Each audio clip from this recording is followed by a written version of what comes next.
आज हा चॅप्टर 1 चा जो कार्यक्रम आहे त्याचे सेक्रेटरी विनीतजी गणोरकर यांनी सुद्धा मंचावर आपलं स्थान ग्रहण करावं. माननीय स्पीकर श्री देवेंद्रजी काटे सर हे सुद्धा उपस्थित झालेले आहेत. त्यांनी सुद्धा या ठिकाणी आसन ग्रहण करावं. श्रीमान सुनीलजी खजनारे हे आपले स्पीकर आहेत. ते सुद्धा मंचावर आसन ग्रहण करतील. जोरांनी त्यांचं टाळ्याने स्वागत करावं. राष्ट्रीय प्रशासक मंडळाचे सचिव रवींद्रभाऊ आंबाडकर हे या ठिकाणी उपस्थित झालेले आहेत. त्यांनी सुद्धा मंचावर येऊन आसन ग्रहण करावं. जोरदार टाळ्या वाजवा, कारण आपल्या टाळ्या फार कमी होत आहेत. आवाज मोठा असला पाहिजे. जोपर्यंत आपला आवाज मोठा होणार नाही, आपला हा आवाज देशात पूर्ण जगात फिरला पाहिजे. हा आवाज मोठा असावा. कमीत कमी आवाज मोठा असला पाहिजे. या कार्यक्रमाच्या रूपरेषेसाठी मी चॅप्टर 1 चे सचिव विनीतजी गणोरकर यांना अशी विनंती करतो की त्यांनी अल्पसा परिचय काटे सरांचा तसेच सुजनारे सरांचा परिचय करून द्यावा. संत शिरोमणी सावता महाराज, क्रांतीसूर्य महात्मा ज्योतिबा फुले, क्रांतीज्योती आई सावित्रीबाई यांना नमन करून आपण कार्यक्रमाला सुरुवात करूया. आजच्या कार्यक्रमाचे पाहुणे श्री देवेंद्रजी काटे साहेब आणि श्री सुनील खुजनारे साहेब, तसेच इथे उपस्थित सर्व नॅशनल डायरेक्टर्स, सचिव रवींद्र भाऊ आंबटकर, मी यांना विनंती करतो की त्यांनी दीप प्रज्वलन आणि फोटोला माल्यार्पण करावे.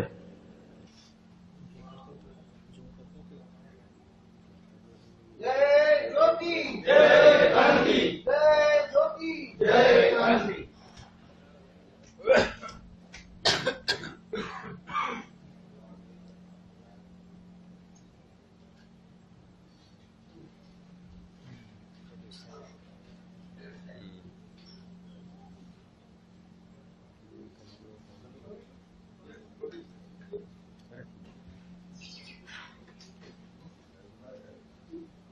आज या कार्यक्रमाला आपल्याला लाभलेले प्रमुख वक्ते श्री देवेंद्रजी काटे हे गव्हर्नमेंट ट्रेनर ऑफ महाराष्ट्र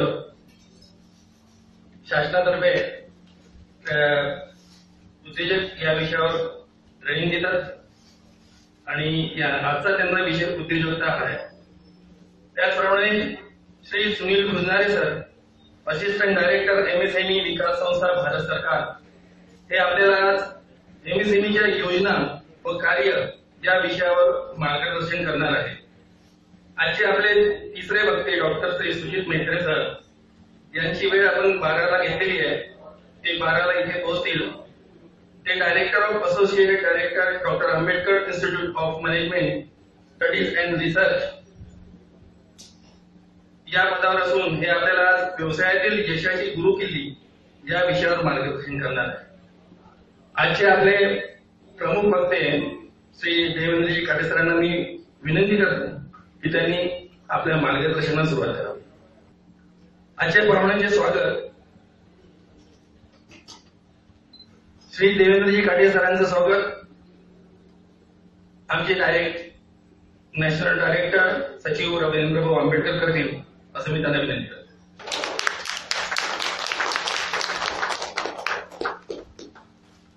तसेच आपल्याचे दुसरे प्रवक्ते श्री सुनील खुजनारे सर यांचं स्वागत नागपूर अध्यायाचे अध्यक्ष राहुल पलानीजी करतील असं मी त्यांना विनंती करतो.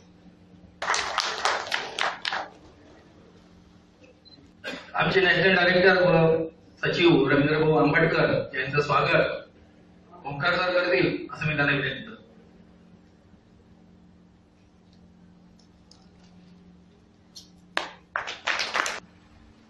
केजी भोसलेच्या परंपरेनुसार कुठलाही कार्यक्रमाच्या सुरुवातीला आपण केजी भोसलेची प्रार्थना म्हणत असतो. त्यानुसार सगळ्या सभासदांनी आपापल्या जागेवर उभं राहून आणि आपला डावा हात आपल्या उजव्या हाताच्या हाथावर उजव्या हाथाच्या दिल पे रखने का है और अपने को केजी भोसले की प्रार्थना लेना है. सब खड़े हो गए.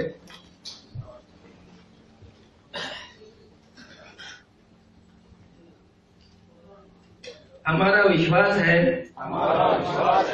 कि प्रकृति से प्राप्त हर सामग्री ईश्वर द्वारा निर्मित है। कि वसुंधरा पर उपलब्ध सामग्री समस्त मानव जाति का अधिकार है। कि मनुष्य जन्म जाति धर्म से नहीं बल्कि कर्म से श्रेष्ठ होता है। कि सत्य धर्म आचरण से ही मनुष्य को अनुशासन की सीख, कि समाज की एकता में ही स्वतंत्र मानव की उन्नति निहित है। जय ज्योति जय क्रांती।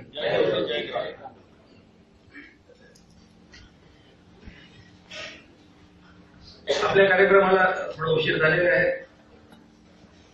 त्यामुळे अधिक वेळ न घेता मी श्री देवेंद्र काटे सरांना विनंती करतो की त्यांनी आपलं अनमोल मार्गदर्शन आम्हाला करावे। आता या कार्यक्रमाचे आयोजक तेजपुसी याचे फाउंडर चेअरमॅन अविनाश ठाकरे, त्यानंतर तेजपुसी याचे जनरल सेक्रेटरी रविभाऊ उंबाळकर, तेजपुसी याचे बोर्ड ऑफ डायरेक्टर, त्यानंतर नागपूर चॅप्टरचे अध्यक्ष सेक्रेटरी आणि त्यांची पूर्ण टीम आणि उपस्थित सर्व समाज बांधव।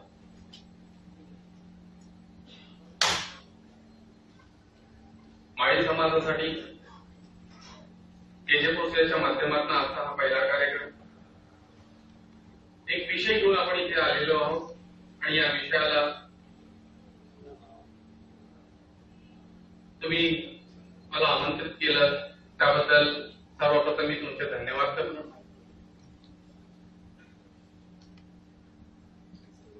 आजच्या या कार्यक्रमाला उद्योजकता हा विषय घेऊन मी इथे आलेलो आहे। तेजपुसीचा एक नवीन कन्सेप्ट या ठिकाणी ठेवण्यात आलेला आहे की माळी समाजातल्या येणाऱ्या नवीन पिढींनी फक्त नोकरीची वाट न पाहता स्वयंरोजगार निर्माण करून रोजगार देणारे बनावे। हा कन्सेप्ट तेजपुसी याच्या मागच्या 5 ते 6 वर्षापासून चालू आहे आणि त्यानिमित्त वेगवेगळ्या प्रकारचे कार्यक्रम, वेगवेगळे कन्सेप्ट आणि वेगवेगळे प्रयोग करणं चालू आहे। आणि या प्रयोगानंतर शेवटी तेजपुसी या आपल्या संपूर्ण कन्सेप्ट आणि विजन घेऊन इथं उपस्थित झालेले आहे। आजचा विषय जो उद्योजकता आहे, सर्वप्रथम तो विषय सुरू होतो इंटरप्राइजेस पासून। आपण प्रत्येक जण जेव्हा शाळा कॉलेजेस मध्ये ऍडमिशन्स करतो आणि आपलं एज्युकेशन कंप्लीट झाल्यानंतर प्रत्येकाचा उद्देश हा असतो की मला एखादी चांगली नोकरी मिळावी। चांगली नोकरी मिळणं याचा अर्थ चांगली नोकरी मिळणं आणि आपलं आयुष्य जगणं, 50 ते 60 वर्षापर्यंतच आपलं आयुष्य जगणं आणि आपल्या लाईफला एंड करून देणं, या उद्देशाने मराठी माणूस हा जगत असतो। लहानपणापासून आपल्याला आपले आई वडील सांगतात की जेवढी चादर आहे तेवढेच पाय पसरावे। जर आपण 5 फुटाचे आहात, आपल्याकडे 4 फुटाची चादर जर असेल, याचा अर्थ असा आहे की त्या 4 फुटाच्या चादरीमध्ये आपल्याला संपूर्ण आयुष्य घालवावं लागेल। इसका मतलब यह होता है कि हमें सिकुड़ के जीना पड़ेगा। कुठेतरी ती मानसिकता आम्हाला बदलावी लागेल आणि हळूहळू ती मानसिकता जसजशी बदलत जाईल तसतसा व्यक्ती, प्रत्येक समाजाचा व्यक्ती हा व्यवसायाकडे वळू शकतो। पूर्वीच्या काळात नोकऱ्या जास्त प्रमाणात अवेलेबल असल्यामुळे लोक नोकरीकडे गेले। एक नोकरी करणारा माणूस हा 58 इयर्सचा झाल्यानंतर रिटायर्ड होतो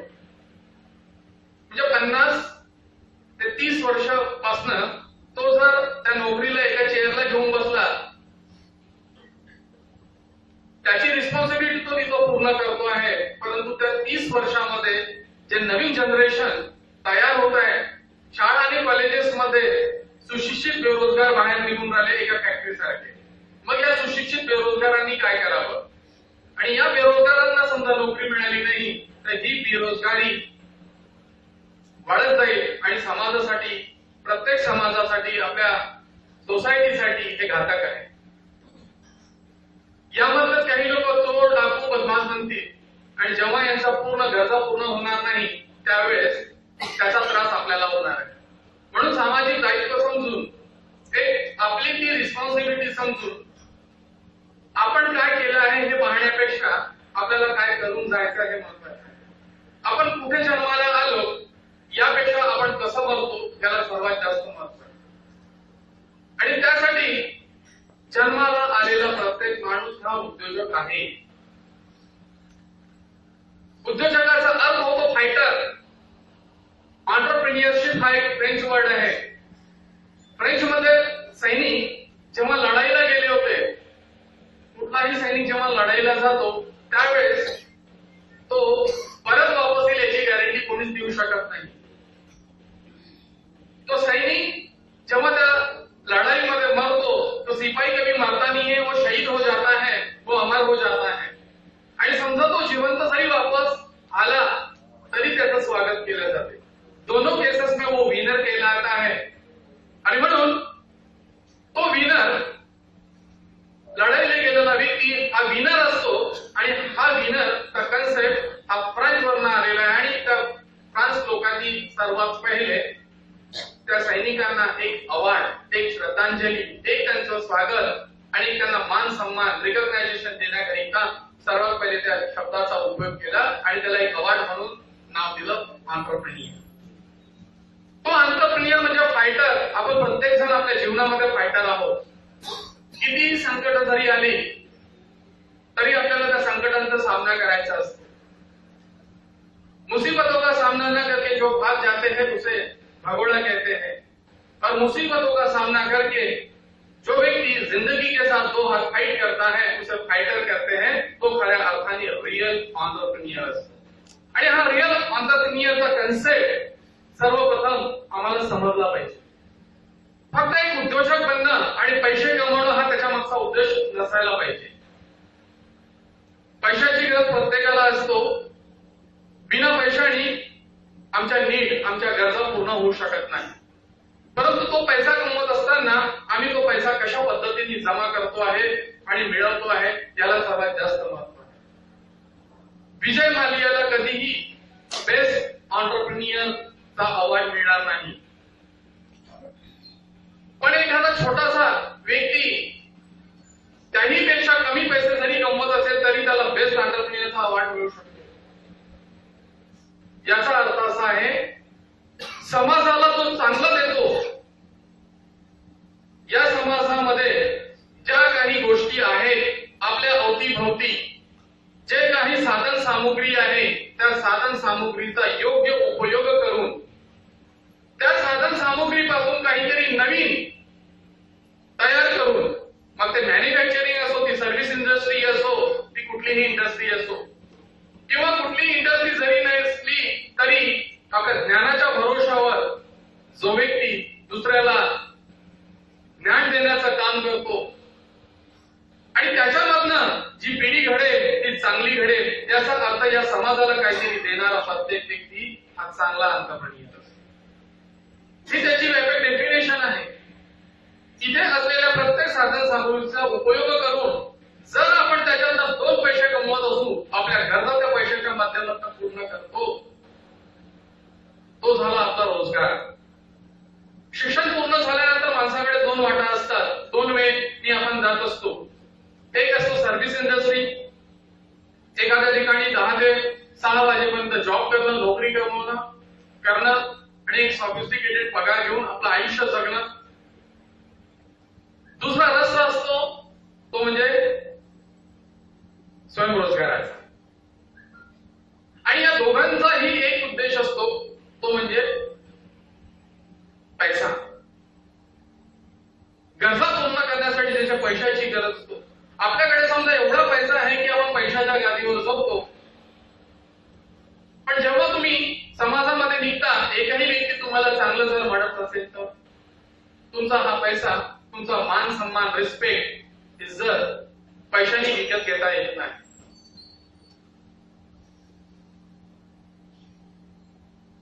याचाच अर्थ असा आहे की जर आपल्याला खऱ्या अर्थाने उद्योजक बनायचं असेल तर ती गोष्ट आपण लक्षात ठेवली पाहिजे.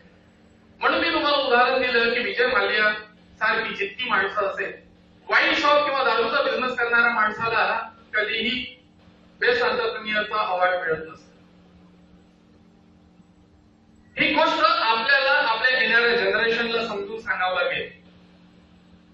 तुम्हाला जर एक नोकरी मिळाली नाही आणि नोकरी मध्ये तुम्ही लिमिटेड पैसा कमवा, अनलिमिटेड पैसा, अनलिमिटेड ओळख, हे फक्त एक उद्योजक करू शकतो. उद्योग करणारा व्यक्ती आज ना उद्या कधी ना कधी आपल्या हाताखाली 2, 4, 5 लोकांना जॉब देतो.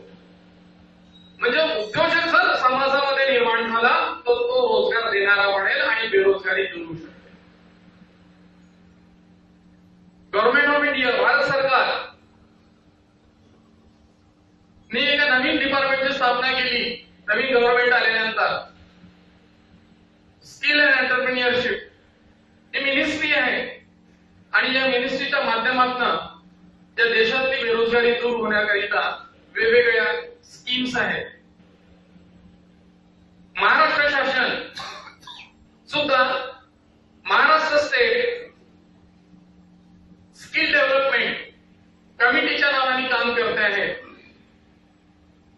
त्यामध्ये सुद्धा वेगवेगळे स्किल डेव्हलपमेंटचे प्रोजेक्ट दिलेले आहेत, कोर्सेस दिलेले आहेत.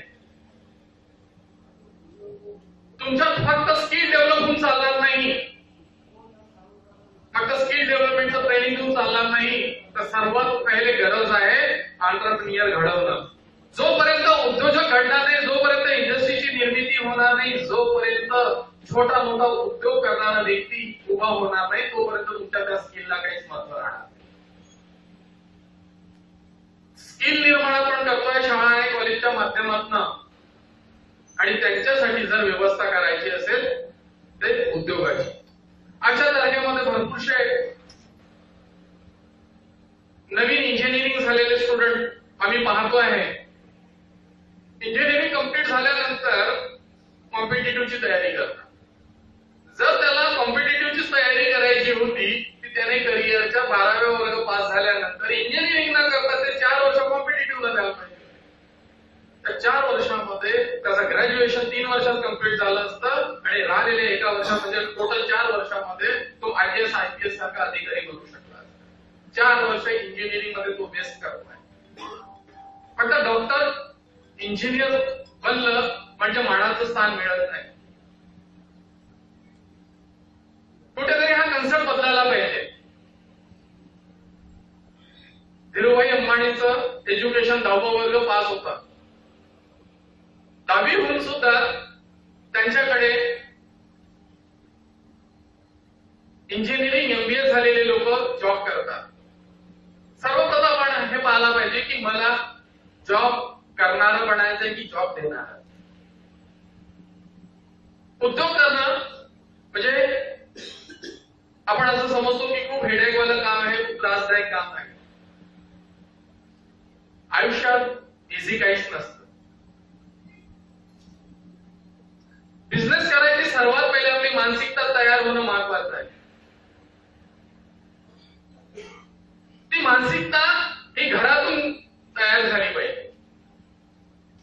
आणि आपण आपल्या मुलाबाळांना शिकवतो चांगलं शिका आणि चांगली नोकरी मिळवा. कुठेतरी आपण चुकतो आहे.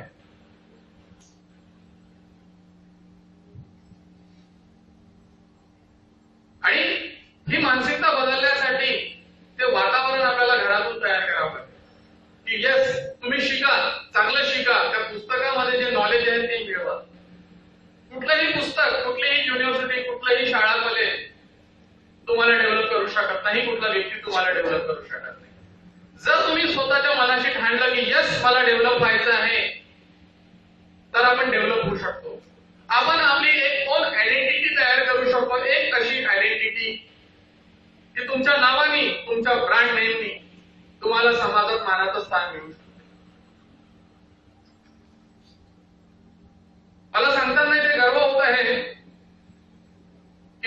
तहसीलदार होते आणि मला त्यांनी एक गोष्ट सांगितली होती, आयुष्यात कधीच नोकरी करू नको. वयाच्या 21व्या वर्षी मला खूप चांगली ऑपॉर्च्युनिटी आली होती. त्यावेळेस 97 नंतर प्रायव्हेट आयटीआय प्रत्येक जिल्ह्यामध्ये ओपन झाल्या होत्या आणि आयटीआय इन्स्ट्रक्टर म्हणून. आणि त्यावेळेस मी वडिलांनी म्हटलं की नोकरी करायची नाहीये आणि मी तेव्हापासून बिझनेस मध्ये आलो. आता त्यांनी असं काय म्हटलं, त्या प्रश्नाचं उत्तर मला त्या दिवशी नाही मिळालं, पण नंतर कळलं नोकरी करणं एवढं सोपी नाहीये. नोकरी करायसाठी तुम्हाला तुमच्या बॉसच्या शिव्या सुद्धा खावं लागतील. नोकरी करायसाठी डोक्यावर बर्फ ठेवावा लागतो. जे लोक नोकरी करतात त्यांना माहित आहे. ते म्हणतात तुमचा बिझनेस चांगला आहे आणि बिझनेसवाले म्हणतात नोकरी चांगला आहे.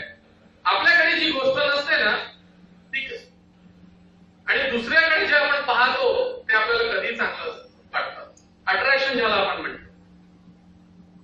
आपल्याकडे इतके चांगले टॅलेंट, आपल्याकडे एवढं चांगलं हुनर आहे की जेणेकरून आपण त्याचा जरी अभ्यास केला, त्याच्यावर ऑब्झर्वेशन केलं, त्याचं अनालिसिस जरी केलं तरी आपण डेव्हलप होऊ शकतो. एक बोट आपण दुसरीकडे दाखवतो, 4 बोट आपल्याकडे असतात. त्या 4 बोटांचा अभ्यास करणं महत्वाचं. रिअल एंटरप्रेन्योर तोच करतो, दिवस रात्रभर त्याच्या डोक्यामध्ये 24 तास फक्त एकच गोष्ट असते, ते म्हणजे बिझनेस. आणि ज्याला बिझनेस करायचा असते त्याचं डोकं त्याच्यामध्येच असते की मी बिझनेस मध्ये काय चेंजेस करायला पाहिजे, माझ्यामध्ये काय चेंजेस करायला पाहिजे, माझी कॅपॅसिटी मी कशी वाढवता येईल, माझी ॲबिलिटी काय आहे. तो प्रत्येक वेळेस स्वतःमध्ये संशोधन करत असतो. तो प्रत्येक वेळेस स्वतःकडे पाहत असतो. तो आत्मपरीक्षण करत असतो. ती क्रिएटिव्हिटी त्याच्यामध्ये असायला पाहिजे. ते इनोव्हेटिव्ह आयडिया त्याच्याकडे असायला पाहिजे. कट कॉपी पेस्ट करून याचं त्याचं मटेरियल तोडून कधीच कुठलाही व्यक्ती चांगला व्यक्ती बनू शकत नाही किंवा चांगला उद्योजक बनून घडू शकत नाही. एक उद्योजकाकडे स्वतःची काहीतरी क्रिएटिव्हिटी, एक स्वतःची आयडेंटिटी, एक स्वतःचं स्पेशलायझेशन असणं महत्वाचं आहे. आमच्याकडे आम्ही जेव्हा गाईड करतो लोकांना, पुष्कळ लोक प्रश्न करतात की सर तुम्ही मला सांगा सर्वात चांगला बिझनेस कोणता आहे. मी तो सांगण्यापेक्षा, मी सजेस्ट करण्यापेक्षा आम्हाला काय जमतं हे सर्वात पहिले.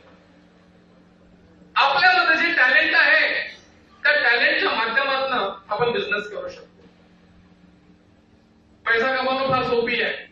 प्रत्येकाने जरी आपलं टॅलेंट विकलं तरी पैसा मिळू शकतो. मी काय करतोय, मी फक्त बोलायचे पैसे घेतो.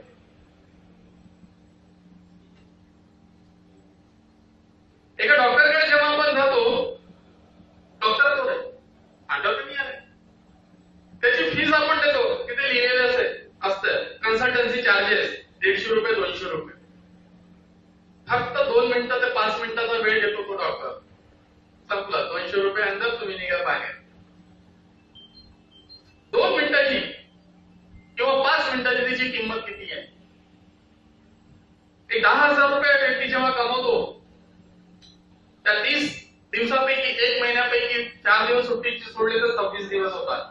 त्या 26 दिवसाचं कॅल्क्युलेशन केलं तर तो 26 दिवस कधीच काम करत नाही. 8 तास जरी त्यांनी नोकरी केली, त्याचं कॅल्क्युलेशन जर केलं, माझं एक पुस्तक आहे टाइम इज मनी, त्याच्यामध्ये मी लिहिलेलं आहे की एका तासाला तो व्यक्ती 48 रुपये कमवतो आणि एका सेकंदाचे त्याला 80 पैसे मिळतात. एका मिनिटाचे 80 पैसे. प्रत्येक व्यक्ती हा विचार करतो की मला 5 मिनिटं उशीर झाला तर 5 मिनिटं रोज तुम्ही माझ्या फॅक्टरीमध्ये जर लेट येत गेले, 26 दिवसाचे 130 तास होतात. तास म्हणजे सेकंद, मिनिट्स. त्याचं कॅल्क्युलेशन केलं तर त्याचा पगार, तो 5 मिनिटाचा तो रोज येतो, त्याचा पगार मी 104 रुपये काढतो आहे. तर 10,000 मायनस करतोय आणि मायनस करायला गेलं त्यानुसार की रोज 5 मिनिटं तो उशीर येत होतो. काय तुम्ही 104 रुपये माझे काढतो. इंडियन मेंटॅलिटी, इंडियन व्यक्ती कधीच वेळेला महत्व देत नाही. इव्हन तो कुठल्याही क्षेत्रात असतो. तुम्हाला बिझनेस करायचा असेल, एक बेस्ट एंटरप्रेन्योर बनायचं असेल तर प्रत्येक सेकंदाचं तुमच्याकडे कॅल्क्युलेशन असणं महत्वाचं आहे.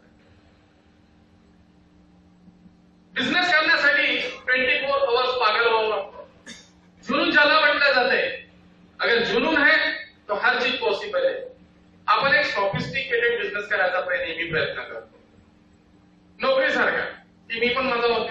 वाजता उघडेल आणि 6 वाजता 7 वाजता बंद करेल. अशाने बिझनेस होतो. तुम्ही ऑफिसमध्ये किती वेळ बसता याला महत्व नाही. 24 आवर्स म्हणजे बिझनेस असतो, तो तुमच्या डोक्यात असायला पाहिजे. एका उद्योजकाला त्याचं सुद्धा नॉलेज पाहिजे. टाइम इज मनी, वेळेनुसार त्याला पैसे कमवता आले पाहिजे. त्याच्यामध्ये इनोव्हेटिव्ह आयडिया, क्रिएटिव्हिटी असणं आवश्यक आहे. त्याला स्वतःला डेव्हलप करावं लागेल, त्याला ट्रेनिंग घ्यावं लागेल. महाराष्ट्र शासनाने आणि सेंट्रल गव्हर्नमेंटचे फ्रीचे भरपूरसे ट्रेनिंग प्रोग्राम आजही चालू आहे. मी गव्हर्नमेंट ऑफ इंडियाचा नॅशनल ट्रेनर आहे. एसडीसी सोशल डेव्हलपमेंट क्लबचा महाराष्ट्राचा रिप्रेझेंटेटिव्ह आहे आणि त्यांचा नॅशनल ट्रेनर म्हणून ते सर्व फ्रीचे ट्रेनिंग प्रोग्राम मी पूर्ण महाराष्ट्रामध्ये वाटतोय. मग याची माहिती आमच्याकडे काय नाही आहे, याचाच अर्थ कुठेतरी आमच्यामध्ये अवेअरनेस नाही. प्लेस दुसऱ्याला करण्यापेक्षा आम्ही ती गोष्ट मिळवण्यासाठी इथपर्यंत पोहोचतो. या नागपुरामध्ये कितीतरी डिपार्टमेंट्स आहेत, त्या डिपार्टमेंटचे नाव आज आम्हाला माहित नाही आणि आम्ही सांगतो की आम्हाला बिझनेस करायचा आहे. आणि खरंच त्याला बिझनेस करायचा असतो, तो स्वतःची चप्पल घासतो, त्या प्रत्येक डिपार्टमेंट मध्ये जातो. आमची मानसिकता आहे आम्हाला रेडीमेड मिळावं. इन्स्टंट आणि रेडीमेड ज्याची मानसिकता असेल तो चांगला उद्योजक कधीच घडत नसतो. आगीच्या भट्टीवर चालायचं असते तेव्हा ते अचिव्हमेंट होतं. जर आपल्याला असं वाटतं की नक्की माझी आयडेंटिटी अशी असायला पाहिजे की माझं एक ब्रँड नेम तयार व्हायला पाहिजे, माझ्या नावाने माझ्या समाजाला ओळखलं पाहिजे. आज आपण महात्मा फुलेंचं नाव घेतो, सावित्रीबाई फुलेंचं नाव घेतो का? कारण त्यांनी स्वतःच्या आयुष्यामध्ये ती आयडेंटिटी तयार केली, म्हणून आपण त्यांचा एक्झाम्पल. मी एक चांगला एक्झाम्पल माझ्या समाजासाठी होऊ शकतो का? एक आयडियल इमेज माझी असू शकते का? हे आपण चेक करायला पाहिजे. हा गुण त्या उद्योजकामध्ये असायला पाहिजे. प्रत्येक व्यक्ती एकदा एका व्यक्तीला उल्लू बनवू शकतो, चुत्या बनवू शकतो, धोका देऊ शकतो. ती जर माझी सवय असेल आणि माझी ही सवय आज ना उद्या जर लोकांना माहित झाली तर माझं अस्तित्व तिथे शून्य होऊन जाईल. बिझनेस डेव्हलप करणं फार सोपी आहे. त्याच्यासाठी तुम्हाला तुमची सोशल पर्सनॅलिटी डेव्हलप करावं लागेल. एक गुड कम्युनिकेशन अजून चालत नाही. कम्युनिकेशन असं असायला पाहिजे जसं तुमचं बिहेवियर आहे. मिठी छुरी चलाना ज्याला म्हणतात, प्रेमाप्रमाणे तुम्ही कोणाचाही गळा कापू शकता. तुमचे शब्द चांगले आहे, तुमचे बोल चांगले आहे, तुमचं कम्युनिकेशन स्किल चांगलं आहे, परंतु तुमचं बिहेवियर तसं नसेल तर तुम्ही तिथे धोका खाल. ज्या दिवशी तुमचं बिहेवियर त्या पद्धतीचं वाईट बिहेवियर जर असेल ते दुसऱ्याला जेव्हा माहित असतो त्या दिवशी तुमचा नेटवर्क क्लोज होऊन जातो. म्हणून गुड कम्युनिकेशन सोबत गुड बिहेवियर असणं आवश्यक आहे. त्याच्या माध्यमातून तुमचा रॅपो डेव्हलप होईल, एक घनिष्ठ संबंध. आज ना उद्या कधी ना कधी कुठला व्यक्ती तुमच्या कामात येईल हे तुम्हाला सांगता येत नाही. म्हणून जास्तीत जास्त रॅपो डेव्हलप करण्याचा प्रयत्न करा. एखाद्या व्यक्तीला मनातून जिंकण्याचा प्रयत्न करायला पाहिजे. तुम्ही त्याच्या मनात जर जाऊन बसले तर तो लॉंग लाईफ तुमचा कस्टमर होतो. त्या पद्धतीने तुमची एक आयडियल इमेज असेल तर आजही समाजाला चांगल्या लोकांची गरज आहे. डाकू, चोर, बदमाश, फ्रॉड लोकांसोबत आपण कधीच संबंध ठेवत नाही. चांगल्या लोकांची जर आपण चांगले आहोत तर प्रत्येक व्यक्ती आपल्याशी जोडण्याचा प्रयत्न करेल. तुमची ती ओळख, तुमचं ते अस्तित्व, तुमचे शब्द, तुमचे ते बिहेवियर याची पब्लिसिटी एक व्यक्ती दुसरी पर्यंत नेईल. 2 लोक तुम्हाला ओळखतील तर 2 चे 4 होतील, 4 चे 8 होतील, 8 चे अनलिमिटेड लोक तुमच्या परिचयाचे असतील. त्या दिवशी तुमचं पब्लिक रिलेशन डेव्हलप होईल आणि हे पब्लिक रिलेशन म्हणजे तुमचं बिझनेस डेव्हलपमेंटसाठी कामाचं आहे. या समाजामध्ये राहणारा प्रत्येक माणूस हा माझा कस्टमर आहे. आपला बिहेवियर त्या पद्धतीने असायला पाहिजे. समाजाच्या बाहेर जाऊन कुठलाच बिझनेस करता येत नाही. मी जे समाज जे बोलतो आहे ते पर्टिक्युलर एका कास्ट बद्दल बोलतो नाही, ग्रुप ऑफ पीपल्स, संपूर्ण लोक जिथे एकत्र येतात त्याला आपण समाज म्हणतो. संपूर्ण मानव जातीबद्दल मी बोलतोय. तिथे राहणारा जन्माला आलेला प्रत्येक माणूस हा माझा कस्टमर आहे. ते व्हिजन, ते ऑब्झर्वेशन आपलं असणं महत्वाचं आहे. त्या पद्धतीने आपली आणि ज्या दिवशी आपलं पब्लिक रिलेशन डेव्हलप होतो त्या दिवशी आपला नेटवर्क डेव्हलप आणि जितका मोठा नेटवर्क तेवढा मोठा बिझनेस. 10 लोकांच्या परिचयाचे एका व्यक्तीकडनं 1 रुपया कमवा, तुम्ही 10 रुपये कमवा. 1000 लोक तुम्हाला ओळखत असेल 1 रुपयाप्रमाणे तुम्ही 1000 रुपये कमवाल. जर तुमचे लाख लोक ओळखीचे जर असतील तर तुम्ही लाख रुपये कमवू शकता. एवढी ताकद फक्त एका एंटरप्रेन्युअर मध्ये असते. ही पूर्ण क्वालिटी त्या एंटरप्रेन्युअर मध्ये असणं आवश्यक आहे. सोशल पर्सनॅलिटी तुमची डेव्हलप झाली की तुमचा बिझनेस डेव्हलप होतो आणि तो बिझनेस डेव्हलप करण्यासाठी तुम्हाला तुमची मानसिकता बदलावं लागते. आपण हा विचार करतो माझ्याने होईल का, मी करू शकतो का. प्रत्येक सेमिनार मध्ये मोठमोठे सेमिनार आपण अटेंड करतो, मोठमोठी पुस्तकं आपण वाचतो. प्रत्येक पुस्तकामध्ये लिहिलेलं असते बी पॉझिटिव्ह. सांगताना वाचताना आपण म्हणतो की पॉझिटिव्ह विचार करा. माझा तुमच्या प्रत्येकांना एक प्रश्न आहे, तुमच्यापैकी फक्त पॉझिटिव्ह विचार कोण करतो? Only positive. त्यांनी हात वरती करा. फक्त पॉझिटिव्ह. या हॉलमध्ये 2-3 लोक आहेत जे फक्त पॉझिटिव्ह विचार करतात. फक्त निगेटिव्ह. फक्त निगेटिव्ह. एकही व्यक्ती नाही आहे. याचा अर्थ तुम्ही प्रत्येक जण पॉझिटिव्ह आणि निगेटिव्ह दोन्ही अँगलने विचार करता. आजच्या नंतर कुठल्याही मोठ्या डायसवर जा, कुठल्याही मोठ्या सेमिनार मध्ये जा, एखादा स्पीकर, मोटिवेशनल ट्रेनर, मी नॅशनल मोटिवेशनल ट्रेनर म्हणून सुद्धा काम करतो. मोटिवेशनल ट्रेनरचं काम असते एखाद्या बलून मध्ये जसा हवा भरणं तसा लोकांमध्ये हवा भरणं. ओरडू सांगितले जाते बी पॉझिटिव्ह. पहले मैं भिखारी था, अब मैं करोड़पति बन गया. पहले मैं वो था, अब मैं ये बन गया. आपण टेम्पररी मोटिवेट होतो. त्या हॉलच्या बाहेर निघेपर्यंत आपलं मोटिवेशन असतं. घरी जातपर्यंत आपण मोटिवेट असतो. 8 दिवसापर्यंत मोटिवेशन काम करते, त्याच्यानंतर खतम. हे टेम्पररी मोटिवेशन नी माणूस डेव्हलप होत नाही. परमनंट मोटिवेशन पाहिजे. आग लागली पाहिजे, फायर ज्याला आपण म्हणतो, तेव्हा उद्योजक घडतो. अचानक मोठ्या कुठल्याही सेमिनार मध्ये मोठ्या स्पीकरच्या समोर जेव्हा गेले त्यांनी जर म्हटलं की मी पॉझिटिव्ह विचार करतो, त्याला प्रश्न हाच करायचा जो मी तुम्हाला प्रश्न केला. यस तुम्ही सर 100% पॉझिटिव्ह आहात. तो जोरजोरात ओरडून सांगेल यस आय एम 100% पॉझिटिव्ह. हात वरती करायचं आणि त्याला 5,000 रुपये मागायचे. दिले तर आपल्या घरी घेऊन चालले जायचे.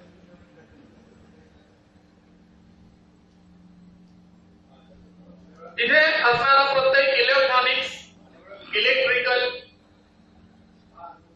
आणि मॅग्नेटिक वस्तू त्याच्यामध्ये 2 सेल असतात, एक पॉझिटिव्ह दुसरा निगेटिव्ह. मी तुम्हाला पॉझिटिव्ह पूर्ण देतो, 100% निगेटिव्ह मी माझ्याजवळ घेतो. मला ती वस्तू सुरू करून दाखवा, तो फॅन चालू करून दाखवा, ते एसी चालू करून दाखवा, तुमच्याकडला मोबाईल सुद्धा चालू करून दाखवा. पॉझिटिव्ह तुमचं, निगेटिव्ह माझं. तुमचा मोबाईल चार्ज करून दाखवा फक्त बिना निगेटिव्ह. चार्ज होईल का तो? How it is possible? कारण बिना निगेटिव्ह आणि बिना पॉझिटिव्हने कधीच सर्किट कंप्लीट होत नाही. म्हणून जगातली कुठलीच गोष्ट चार्ज होणार नाही, सुरू होणार नाही. तसाच माणूस असतो.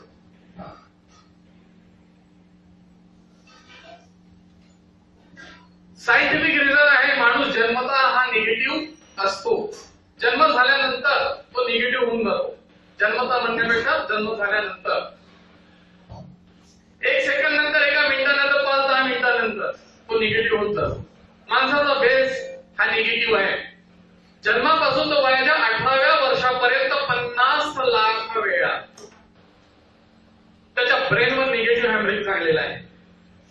आणि निगेटिव्ह हॅमरिंग 50 लाख वेळा झाल्यामुळे त्याचा बेस निगेटिव्ह. प्रत्येकाच्या घरी तुम्ही चालले जा, प्रॅक्टिकल स्वतःच करून पहा. त्यांनी म्हटलं चहा पिता का? आपण काय म्हणतो? हो. लोक म्हणतील काय पैसा नाही. आपण नाही म्हणतो, बरोबर आहे. पण आणलं तर आपण पिऊन घेतो. जगातली कुठलीही गोष्ट फर्स्ट टाइम तुम्ही जेव्हा करता तुमच्या तोंडातून पहिला शब्द असतो ना, त्याचं कारण ते 50 लाख वेळा निगेटिव्ह हॅमरिंग आहे. जन्म झाल्यानंतर ती नर्स म्हणते बाळाला असं उचलू नका, असं घेऊ नका, त्याला हे कपडे घालू नका, त्याला असे कपडे घालू नका. थोडंसं मोठं झाल्यानंतर इकडे जाऊ नको, तिकडे नको जाऊ, याच्यावर नको चढू, त्याच्यावर नको चढू, इकडे. बरोबर आहे. या पद्धतीने आपण आपल्या घरातला एन्व्हायरमेंट हे निगेटिव्ह आहे. क्षणाक्षणामध्ये प्रत्येक 5-10 मिनिटांमध्ये आपण नाही या शब्दाचा प्रयोग करतो. नो हा आपल्या ब्रेन मध्ये फेविकॉल सारखा चिपकले आहे. आणि म्हणून त्या एन्व्हायरमेंट मध्ये, त्या वातावरणामध्ये आपण जेव्हा जगतो त्या वातावरणानुसार आपली मेमरी काम करते, आपली मेंटॅलिटी त्या पद्धतीची तयार होते, आपली मानसिकता त्या पद्धतीची तयार होते. दोष त्याच्यामध्ये माणसाचा नाही, त्या एन्व्हायरमेंटचा आहे. त्या एन्व्हायरमेंट मधनं मला काय घ्यायचं हा सर्वात महत्वाचा मुद्दा. आणि त्या निगेटिव्ह वरनं माणसाला पॉझिटिव्ह कडे कन्वर्ट होता येतं, ते महत्वाचं आहे. आपण 75% जर निगेटिव्ह विचार करू तर आउटपुट मध्ये आपल्याला निगेटिव्ह मिळणार आहे. ज्याचा इनपुट वैसा आउटपुट. जमिनीमध्ये आपण जे पेरतो तेच बाहेर येते. काटे के बीज डालतो तो काटे ही बाहर नजर आएंगे. एक तुमच्या समोरच उभा आहे, आता सत्यम काटे आहे, मी याला काही नाही करू शकत. सांगायचं तात्पर्य आपण जसा विचार करू त्याच पद्धतीने आपण स्वतःला डेव्हलप करू शकतो. माणसाच्या विचाराप्रमाणे तो माणूस तसा घडत असतो. जर मी वाईट असेल तर माझे विचार तसे आहेत, मी जर चांगला असेल तर माझे विचार चांगले. म्हणून आपण आपल्या ब्रेनला काय देतो हे महत्वाचं आहे. त्या निगेटिव्ह वरनं पॉझिटिव्ह कडे जर तुम्हाला रिझल्ट पॉझिटिव्ह पाहिजे तर तुम्हाला पॉझिटिव्ह विचार करावा लागेल, ती पद्धत शिकावं लागेल.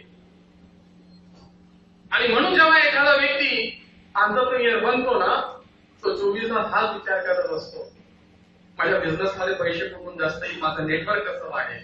तो हा विचार कधीच करत नाही की माझा बिझनेस चालेल किंवा नाही. बिझनेस कसा चालेल विचार करण्याची त्याची पद्धत फक्त थोडीशी वेगळी, ती पद्धत आपल्याला शिकेल. दुसऱ्याकडनं मला काय घेता येईल, मला काय शिकता येईल, त्याच्यासाठी गुड लिसनर बनावं लागतं.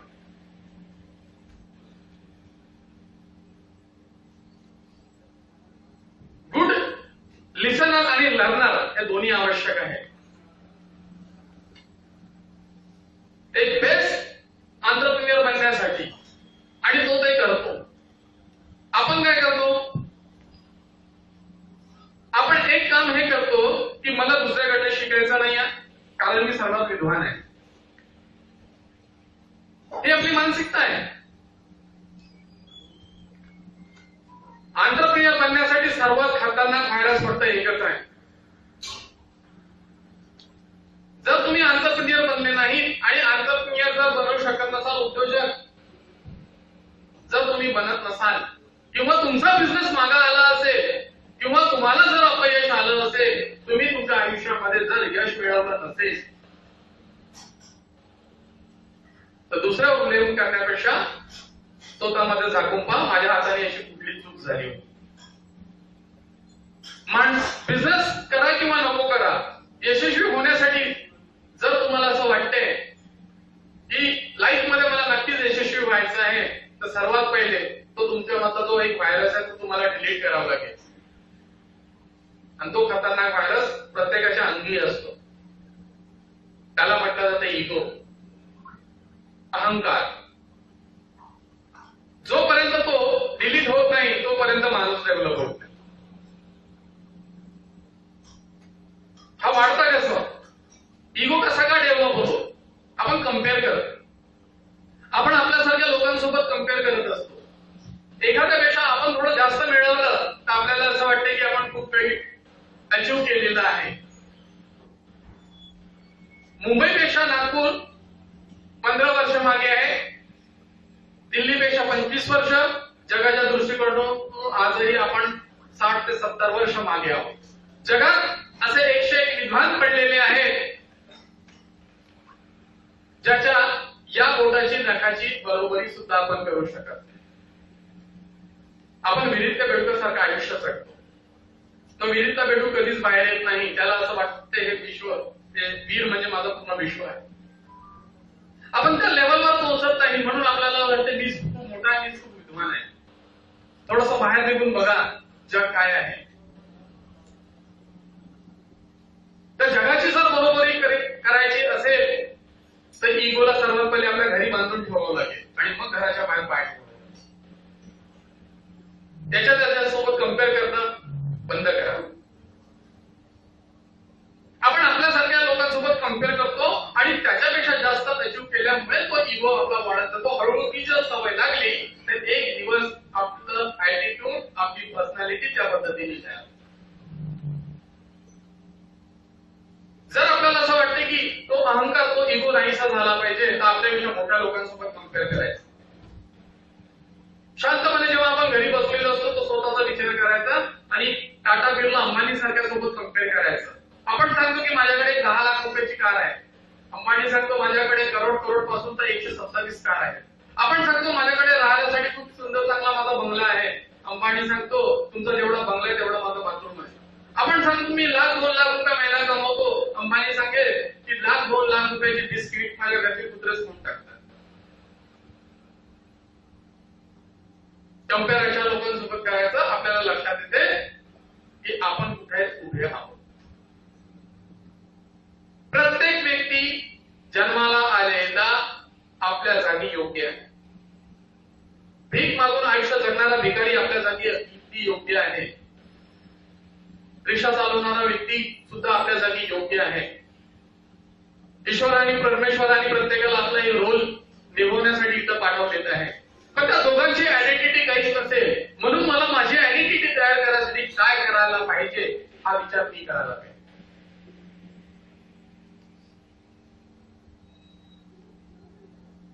सूटबूट टाय घालल्याने घराला मार्बल लावणे कोणी स्टँडर्ड होत नाही. ज्याचे विचार चांगले असतात तो स्टँडर्ड.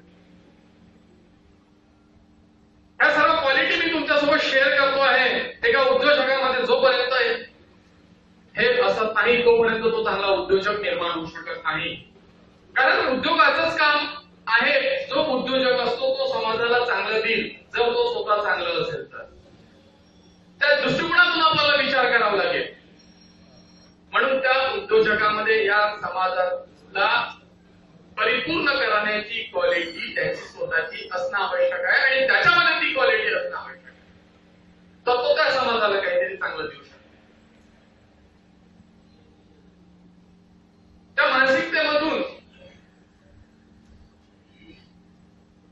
त्या मानसिकतेमधून आपल्याला लवकरात लवकर बाहेर निघावं लागेल. आपल्याला आपल्याला विचार बदलावं लागते आणि जोपर्यंत विचार बदलत नाही तोपर्यंत जगात कुठलाच व्यक्ती डेव्हलप होणार. प्रत्येक गोष्टीसाठी आपण तयार असायला पाहिजे. चेंज. आणि सर्वात मोठा त्रास तोच असतो की आपण दुसऱ्यामध्ये बदल झालेला पाहिजे पण माझ्यामध्ये नसायला पाहिजे. चेंज. खानपान, रहनसहन सर्व गोष्टी आपण बदलवलेल्या आहेत. परंतु एक गोष्ट आपण अजूनही बदललेली नाही ती म्हणजे आपली मानसिकता. चेंज प्रत्येकामध्ये व्हायला पाहिजे ही माझी इच्छा आहे. पण मी स्वतःला बदलवला पाहिजे. मला माझ्यामध्ये चेंजेस करून एक आयडियल इमेज समाजासमोर ठेवावं लागेल तर या समाजाचा डेव्हलपमेंट होऊ शकते. आणि ते सर्व करण्यासाठी आपल्याला आत्मपरीक्षण करावं लागतं. त्या उद्योजकामध्ये कॉन्फिडन्स असणं आवश्यक आहे. पण कॉन्फिडन्स ची टॅबलेट कुठल्याच मेडिसिन शॉप मध्ये मिळत नाही. तो कॉन्फिडन्स आपल्यामध्ये असतो तो बाहेर काढावा लागेल. आणि तो बाहेर काढण्यासाठीच आपल्याला अनालिसिस करावं लागतं. इतकं बारीक अनालिसिस की तुमचा कॉन्फिडन्स हा क्षणाक्षणामध्ये जो नेहमी लूज होतो कमी जास्त होत असतो तो लॉंग लाईफ पर्यंत आजपासून तो लॉंग लाईफ पर्यंत मदतपर्यंत तुमच्या सोबत असायला पाहिजे. एखादा सुख घटना घडली तर आपल्याकडे भरपूर कॉन्फिडन्स असतो. एखादी दुःखद घटना एखादा संकट आलं तर आपला कॉन्फिडन्स लूज होतो. याचा अर्थ आपण स्वतः मोटिवेट नाही आहे. तो कॉन्स्टंट असायला पाहिजे. आणि त्याच्यासाठी जसं आपण एका मोबाईलला रोज चार्ज करतो तसं माणसाला सुद्धा रोज चार्ज होण्याची गरज आहे. ते चार्जिंग म्हणजे सेल्फ अनालिसिस.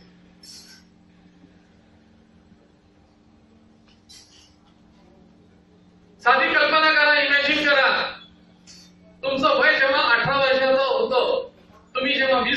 होते. घरी गेल्यानंतर आपले डोळे बंद करायचे आणि स्वतःला 20 वर्षात मध्ये घेऊन जायचं आणि त्यावेळेस कल्पना करायची, समजा माझ्या वडिलांनी मला घराच्या बाहेर हाकललं तर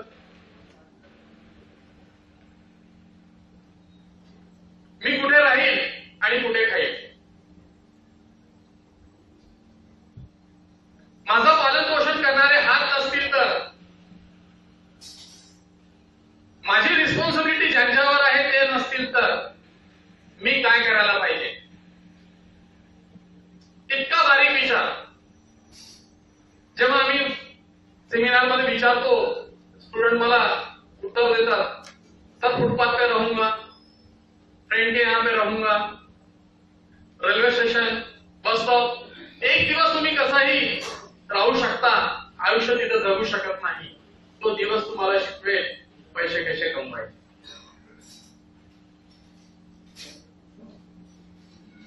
सेल्फ एनालिसिस करताना आपले डोळे बंद करायचे, रीढ़ की हड्डी सीधी रखने का और अपने आप से पूछने का, मैं खुद कौन हूं, मेरी खुद की आइडेंटिटी क्या है, मुझे 2 वक्त की रोटी खिलाने के लिए मेरे माँ बाप ने मेरे लिए क्या किया होगा.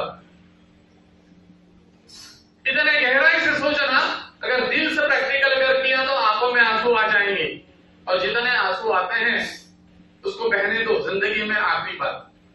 और फिर उन लोगों को याद करो जिन्होंने तुम्हें निगेटिव हैमरिंग किया था. कोणी तुम्हाला असं म्हटलं होतं तू आयुष्यात काहीच करू शकत नाही. कोणी असं म्हटलं होतं जितनी चद्दर है उतने पैर फैलाओ. किसने ये कहा था अपनी हैसियत में रहो.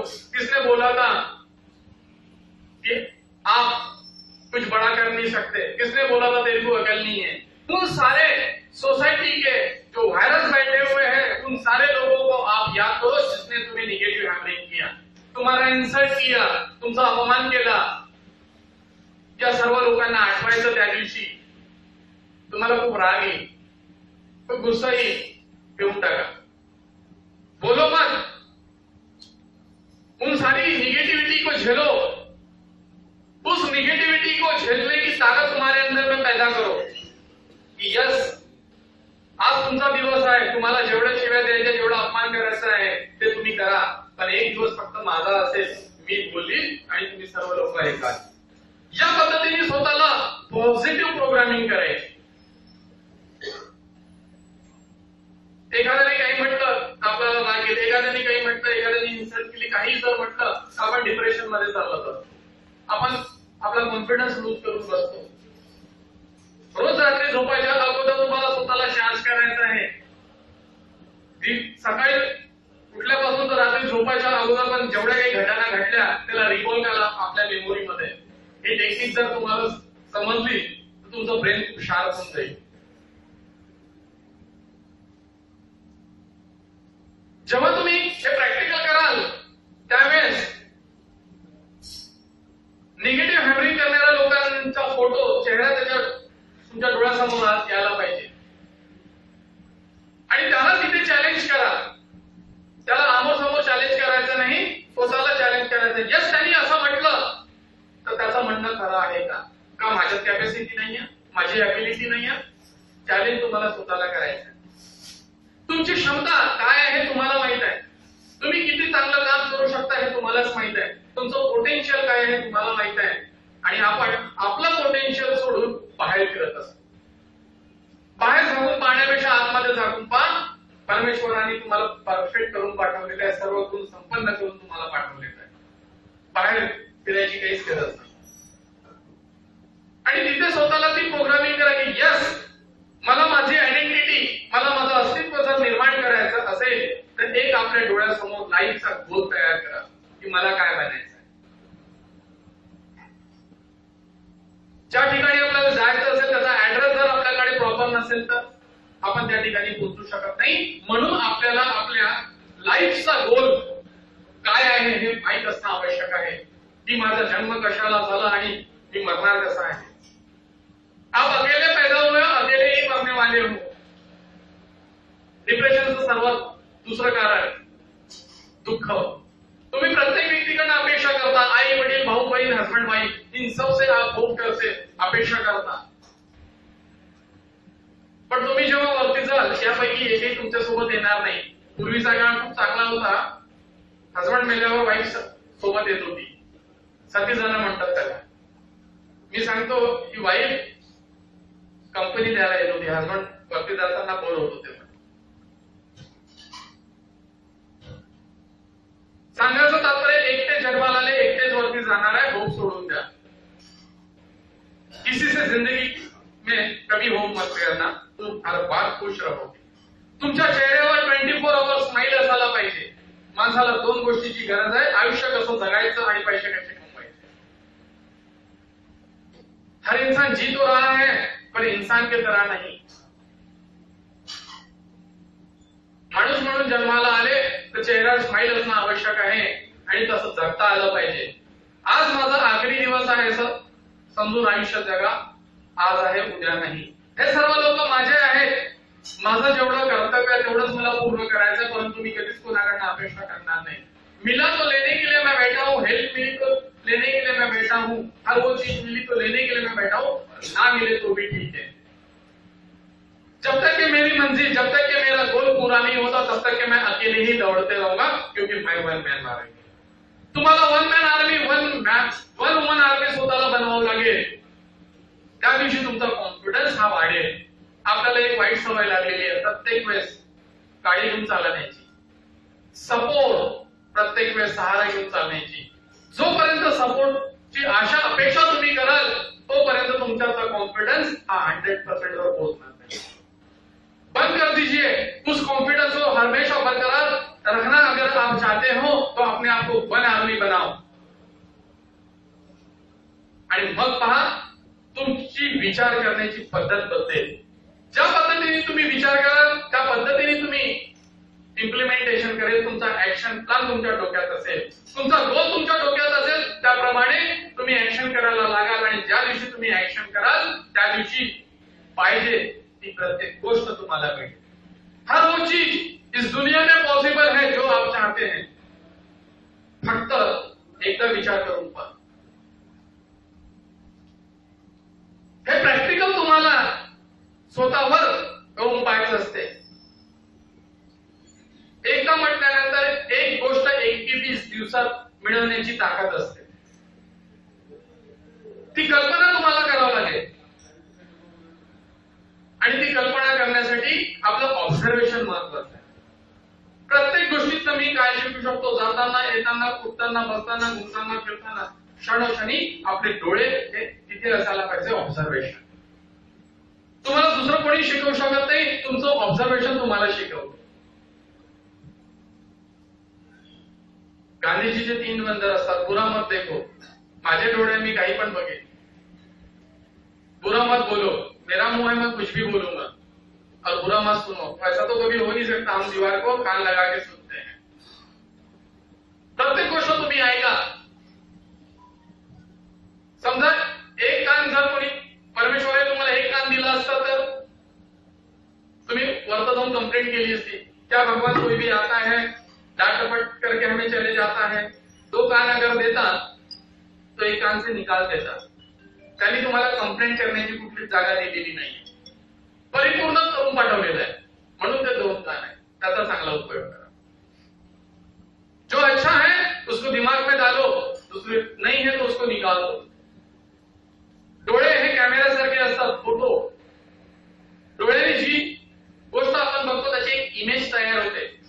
ती इमेज आपल्या ब्रेन मध्ये तयार होते. जशी ती इमेज असेल तसा माणूस बोलते आणि तसा तो करते. जितना बुरा दे सकते हो उतना बुरा देख लीजिए. दिमाग में वो इमेज जाने के बाद में उसमें एंटीवायरस चलाइए, त्याला क्लीन करा. ती फोटो क्लीन होईल म्हणजे तुमचे विचार क्लीन होईल.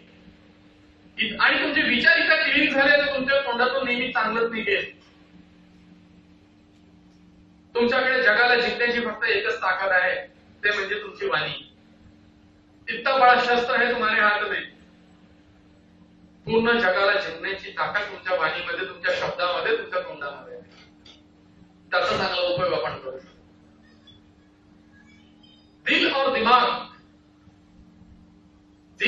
दिमाग और आदमी की आंखें हमेशा ट्रान्सपरंट होनी चाहिए। पानी जैसे निर्मळ स्वच्छ पाण्यासारखं तुमचं मन असायला पाहिजे, तुमचे विचार त्या पद्धतीने असायला पाहिजे आणि तुमचा दृष्टिकोन।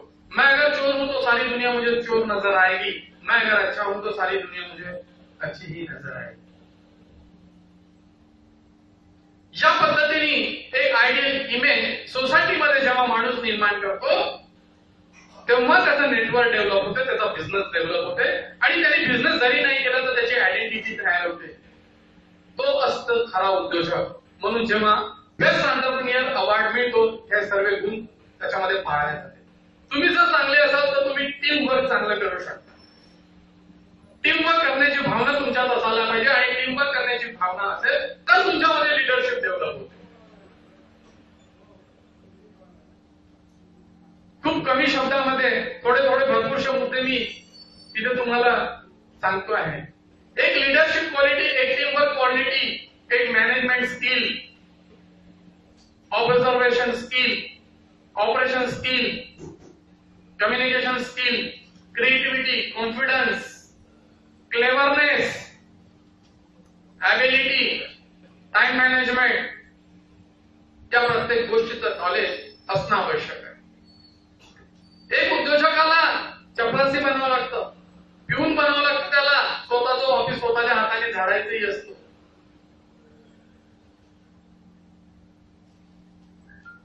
तेव्हाच तो बॉस बनतो। त्यांनी म्हटलं की मी खुर्चीवर बसतो आणि मी बॉस आहे आणि तुमच्याकडे पिऊन असं झाडू मारून चालला नाही।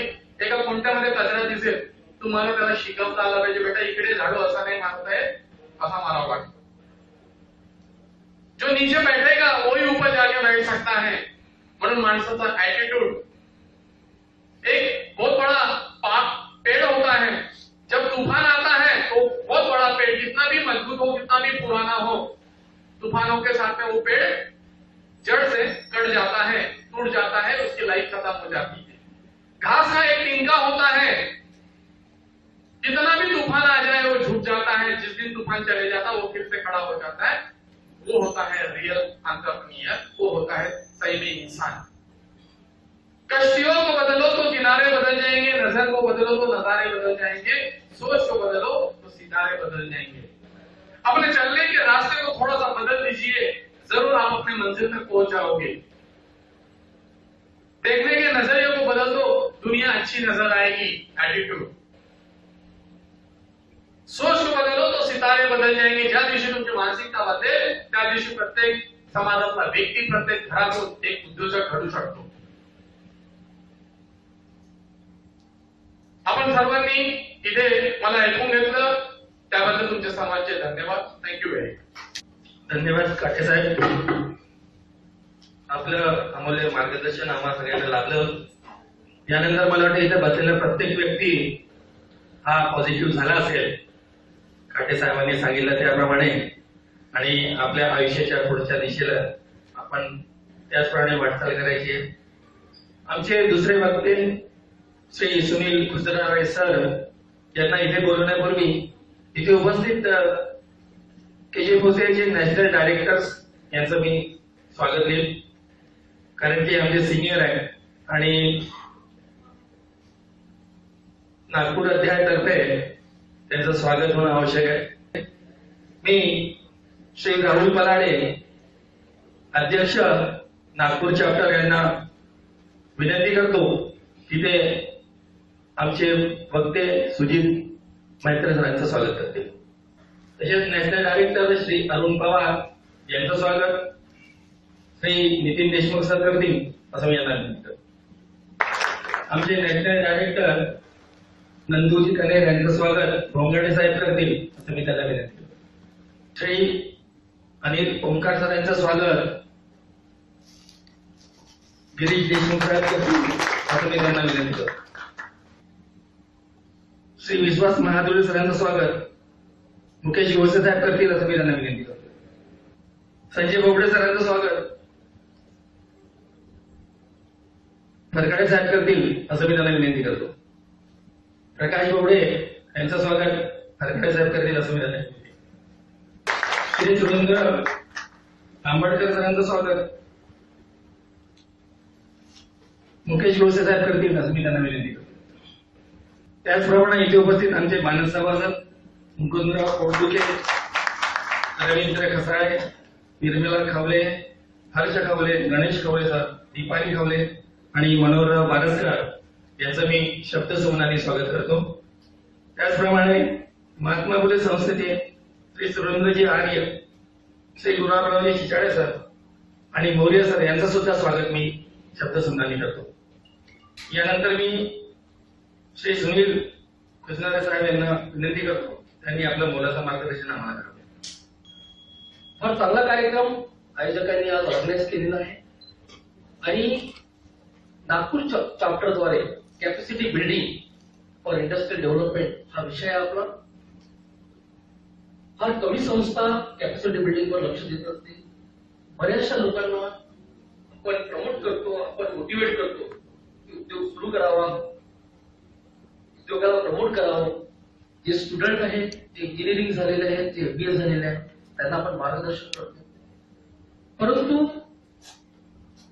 कॅपॅसिटी बिल्डिंग आपण करत नाही. आणि कॅपॅसिटी बिल्डिंग, ट्रस्ट बिल्डिंग हे फार आवश्यक पॅरामीटर आहे की ज्याद्वारे आपण स्वतःमध्ये उद्योजकता निर्माण करू शकतो. Without capacity building we can not develop the industry.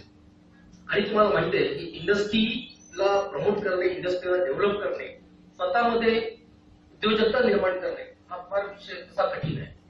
आणि कुठलीही संस्था सहजपणे आपल्याला मदत करत नाही.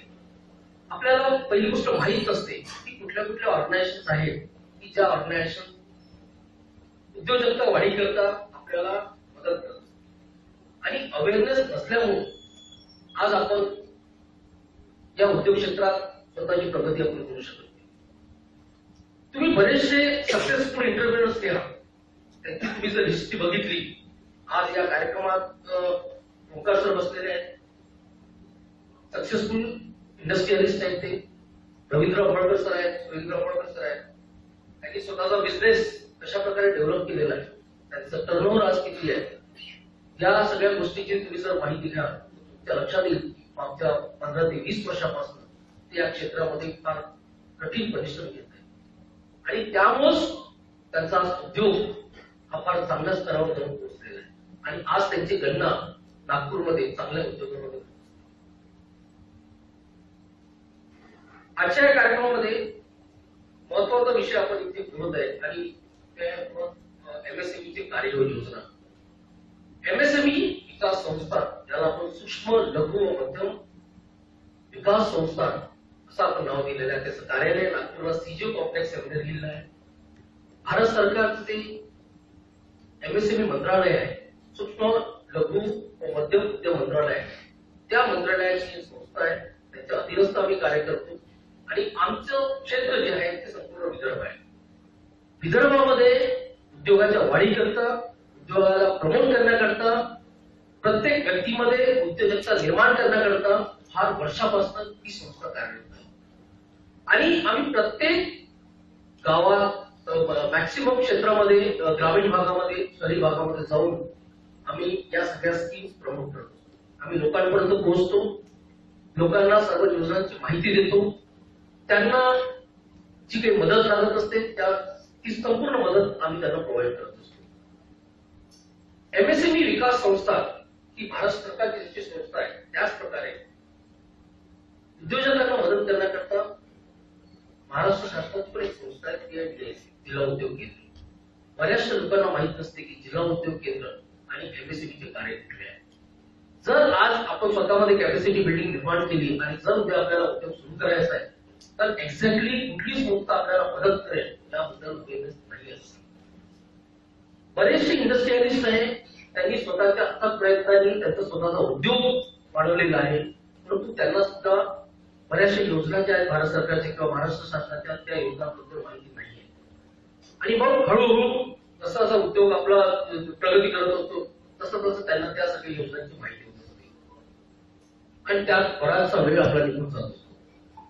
तर MSME विकास संस्था, MSME डेव्हलपमेंट इन्स्टिट्यूट ही मुख्यत्वे दोन व्यक्तींना मदत करत असते. एक तर एक्झिस्टिंग इंडस्ट्रियलिस्ट त्यांचे स्वतःचे उद्योग अस्तित्वात आहे आणि दुसरी म्हणजे प्रॉस्पेक्टिव्ह एंटरप्रेन्योर्स, ज्यांना म्हणतो आपण भावी उद्यमी. त्या भावी उद्यमीमध्ये कुठलाही व्यक्ती येऊ शकतो, स्टुडंट असू द्या, एखादी मध्यमवर्गीय व्यक्ती असू द्या, की ज्यांना स्वतःचा उद्योग सुरू करायचा आहे, अशी व्यक्ती सुद्धा त्यामध्ये येऊ शकते. पण जास्तीत जास्त आम्ही एक्झिस्टिंग इंडस्ट्रीला मदत करत असतो की त्यांच्या ज्या काही स्कीम्स आहेत आमच्या, त्या स्कीम्स त्यांच्यापर्यंत पोहोचवणे, त्यांचा उद्योग प्रमोट करणे, त्यांना ग्लोबली कॉम्पिटिटिव्ह बनवणे, त्यांचा प्रॉडक्ट अपग्रेड करणे, त्यांना टेक्निकल असिस्टन्स प्रोव्हाइड करणे, अशा बऱ्याचशा जी प्रोसेस आहे ती आम्ही त्यांना देत असतो. सर्वप्रथम आपल्यामध्ये प्रश्न येतो की आपल्याला उद्योग सुरू करायचा आहे, ते एक्झॅक्टली काय करायचं. तर उद्योग सुरू करण्यापूर्वी आपल्यामध्ये स्वतः उद्योजकता निर्माण करणं आवश्यक आहे. आज आपल्याला पहिल्या सेशन मध्ये देवेंद्र सरांनी सांगितलं की स्वतःमध्ये उद्योजकता कशी निर्माण करायची, आपल्यामध्ये कॅपॅसिटी बिल्डिंग, ट्रस्ट बिल्डिंग कसं करायचं. आणि एकदा उद्योजकतेबद्दल बेसिक इन्फॉर्मेशन आपल्याला माहीत झाल्यानंतर आपण पुढे वळतो की आपल्याला एखाद्या प्रॉडक्टवर उद्योग सुरू करायचा. तो प्रॉडक्ट कसा निवडायचा, त्या प्रॉडक्टला लागणारी टेक्नॉलॉजी, मशिनरी कशी आपण हे करायची, याबद्दल विस्तृतपणे मी तुम्हाला या प्रेझेंटेशनच्या माध्यमातून तुम्हाला माहिती दिली. तत्पूर्वी काही ऑर्गनायझेशन असे आहेत की त्या ऑर्गनायझेशनच्या माध्यमातून आपल्याला मदत मिळत असते, जसे की MSME विकास संस्था, जे भारत सरकारची संस्था आहे. त्याच प्रकारे जिल्हा उद्योग केंद्र, एक्झिस्टिंग इंडस्ट्री सेंटर. तिसरा आहे ABIC, khadi and village industries commission, आणि AVIB, khadi and village industries board. या दोन्ही संस्था, एक सेंट्रल गव्हर्नमेंटची, एक स्टेट गव्हर्नमेंटची, या दोन्ही संस्था आपल्याला उद्योग सुरू करण्याकरता मदत करत असते. त्याच प्रकारे MGIRI म्हणून एक संस्था आहे, महात्मा गांधी रुरल इंडस्ट्रियलायझेशन म्हणून वर्धेला आहे. त्या संस्थेमार्फत सुद्धा आपल्याला बरीचशी मदत होत असते की ज्या व्यक्तींना स्वतःचा उद्योग करायचा, त्यांना काही स्किल ट्रेनिंग आपल्याला घ्यायचं आहे, तर फार शास्त्रोक्त पद्धतीने आपल्याला MGIRI मध्ये ट्रेनिंग मिळत असते. वेगवेगळ्या विषयावर ट्रेनिंग मिळते, फार कमी शुल्कात येते. आणि तिथे जे सायंटिस्ट आहेत, तिथे जे अधिकारी आहेत, ते फार तज्ञ आहेत त्या विषयामध्ये, आणि ते चांगल्या प्रकारे आपल्याला त्याबद्दल मदत करत असते. त्याच प्रकारे MCD म्हणून एक डिपार्टमेंट आहे, Maharashtra centre of entrepreneurship development, हे महाराष्ट्र गव्हर्नमेंटचे एक कार्य आहे. आणि त्या MCDच्या माध्यमातून वेगवेगळ्या ठिकाणी ट्रेनिंग प्रोग्राम ऑर्गनाईज करतात. काही training program free of cost असतात, काही प्रोग्राम चार्जेबल असतात, आणि विशेष करून महिलांकरता फार चांगले प्रोग्राम ते राबवत असतात. ते सुद्धा आपल्याला फार मदत करते की आपल्यामध्ये स्किल जनरेट करण्याकरता ते मदत करत असते. त्याच प्रकारे मिटकॉन म्हणून एक संस्था आहे महाराष्ट्र गव्हर्नमेंटची, ती पण बऱ्याचशा विषयावर ट्रेनिंग प्रोग्राम ऑर्गनाईज करत असते आणि त्यांची ऍडव्हर्टाइजमेंट पण पेपरलाईज असते. तसंच निसबड म्हणून एक भारत सरकारची संस्था आहे, जी आता एक नवीन मंत्रालय सुरू झालेलं आहे, मिनिस्ट्री ऑफ स्किल डेव्हलपमेंट. त्या स्किल डेव्हलपमेंट मंत्रालय नवीन सुरू झालेलं आहे. तत्पूर्वी हे स्किल डेव्हलपमेंटचं कार्य हे MSME विकास संस्था नागपूरच करत होते, आणि संपूर्ण भारतभर entrepreneurship skill development program, entrepreneurship development program, सगळ्या टाईपचे ट्रेनिंग प्रोग्राम उद्योगावर आमचं डिपार्टमेंट ऑर्गनाईज करत असतं. पण आता मिनिस्ट्री ऑफ स्किल डेव्हलपमेंट झाल्यामुळं ते स्वतः ऑर्गनाईज करतात, पण त्यांच्या नोडल एजन्सी वेगळ्या आहे. जसं निसबड जी आहे एक नोडल एजन्सी आहे, ती निसबडच्या माध्यमातून सुद्धा वेगवेगळे ट्रेनिंग प्रोग्राम ऑर्गनाईज करत असतात. आणि एक NSDC म्हणून एक ऑर्गनायझेशन आहे, नॅशनल स्किल डेव्हलपमेंट कॉर्पोरेशन, ही एक त्यांची नोडल एजन्सी आहे. त्या नोडल एजन्सीच्या माध्यमातून ग्रामीण भागापर्यंत सुद्धा ते पोहोचलेले आहे, आणि ते फार चांगल्या प्रकारे ट्रेनिंग आपल्याला प्रोव्हाइड करते. त्यानंतर एक NIMSI म्हणून एक संस्था आहे हैदराबादला, भारत सरकारची, ती सुद्धा एंटरप्रेन्योरशिप डेव्हलपमेंटवर फार चांगले प्रोग्राम ऑर्गनाईज करत असते. Council of scientific and industrial research ही एक भारत सरकारची संस्था आहे, ती निरी आपल्या नागपूरला निरी आहे. त्याच प्रकारे प्रत्येक जवळपास इंडियामध्ये 20 ते 25 ऑर्गनायझेशन आहेत, आणि तिथले सायंटिस्ट ह्या वेगवेगळ्या इनोव्हेटिव्ह प्रॉडक्टवर रिसर्च करून काही प्रोजेक्ट तयार करत असतात. ते प्रोजेक्ट आपल्या भावी उद्यमी करता फार आवश्यक असते. त्यांनी जर CSIRच्या वेबसाईटवर जर गेले, तर CSIRच्या वेबसाईटवर त्यांना बरेचसे इनोव्हेटिव्ह प्रॉडक्ट्सवर टेक्नॉलॉजी, मशिनरी, सगळी इन्फॉर्मेशन त्यातून मिळते, आणि त्यातनं सुद्धा आपण प्रोजेक्ट सिलेक्ट करू शकतो. आणि लास्ट एक डिपार्टमेंट आहे FFDC, flowers and fragrance development centre. हे जे FFDC डिपार्टमेंट आहे, हे पर्टिक्युलरली फ्लावर्स अँड फ्रॅग्रन्स या विषयावर कन्सल्टन्सी आपल्याला देते, अॅग्रो प्रॉडक्टवर आपल्याला कन्सल्टन्सी देते. जे शेतकरी आहेत, जे फार्मर्स आहेत किंवा अॅग्रो सेक्टरमध्ये जे लोक जास्त उत्सुक आहेत त्यांच्यासाठी एक डिपार्टमेंट उपलब्ध आहे. त्यांचे वेगवेगळे ट्रेनिंग प्रोग्राम होतात. इसेन्स ऑइलवर त्यांचे जास्त प्रोग्राम होतात. आणि ऑइल एक्सट्रॅक्शन ही जी प्रणाली आहे, या ऑइल एक्सट्रॅक्शनवर त्यांच्याकडे फार चांगले रिसर्च केलेले प्रॉडक्ट आहे. ते सुद्धा त्यांच्याकडे सुद्धा आपण जाऊन त्यांना कॉन्टॅक्ट करू शकतो. याच्या व्यतिरिक्त बरेचसे योजना आहेत.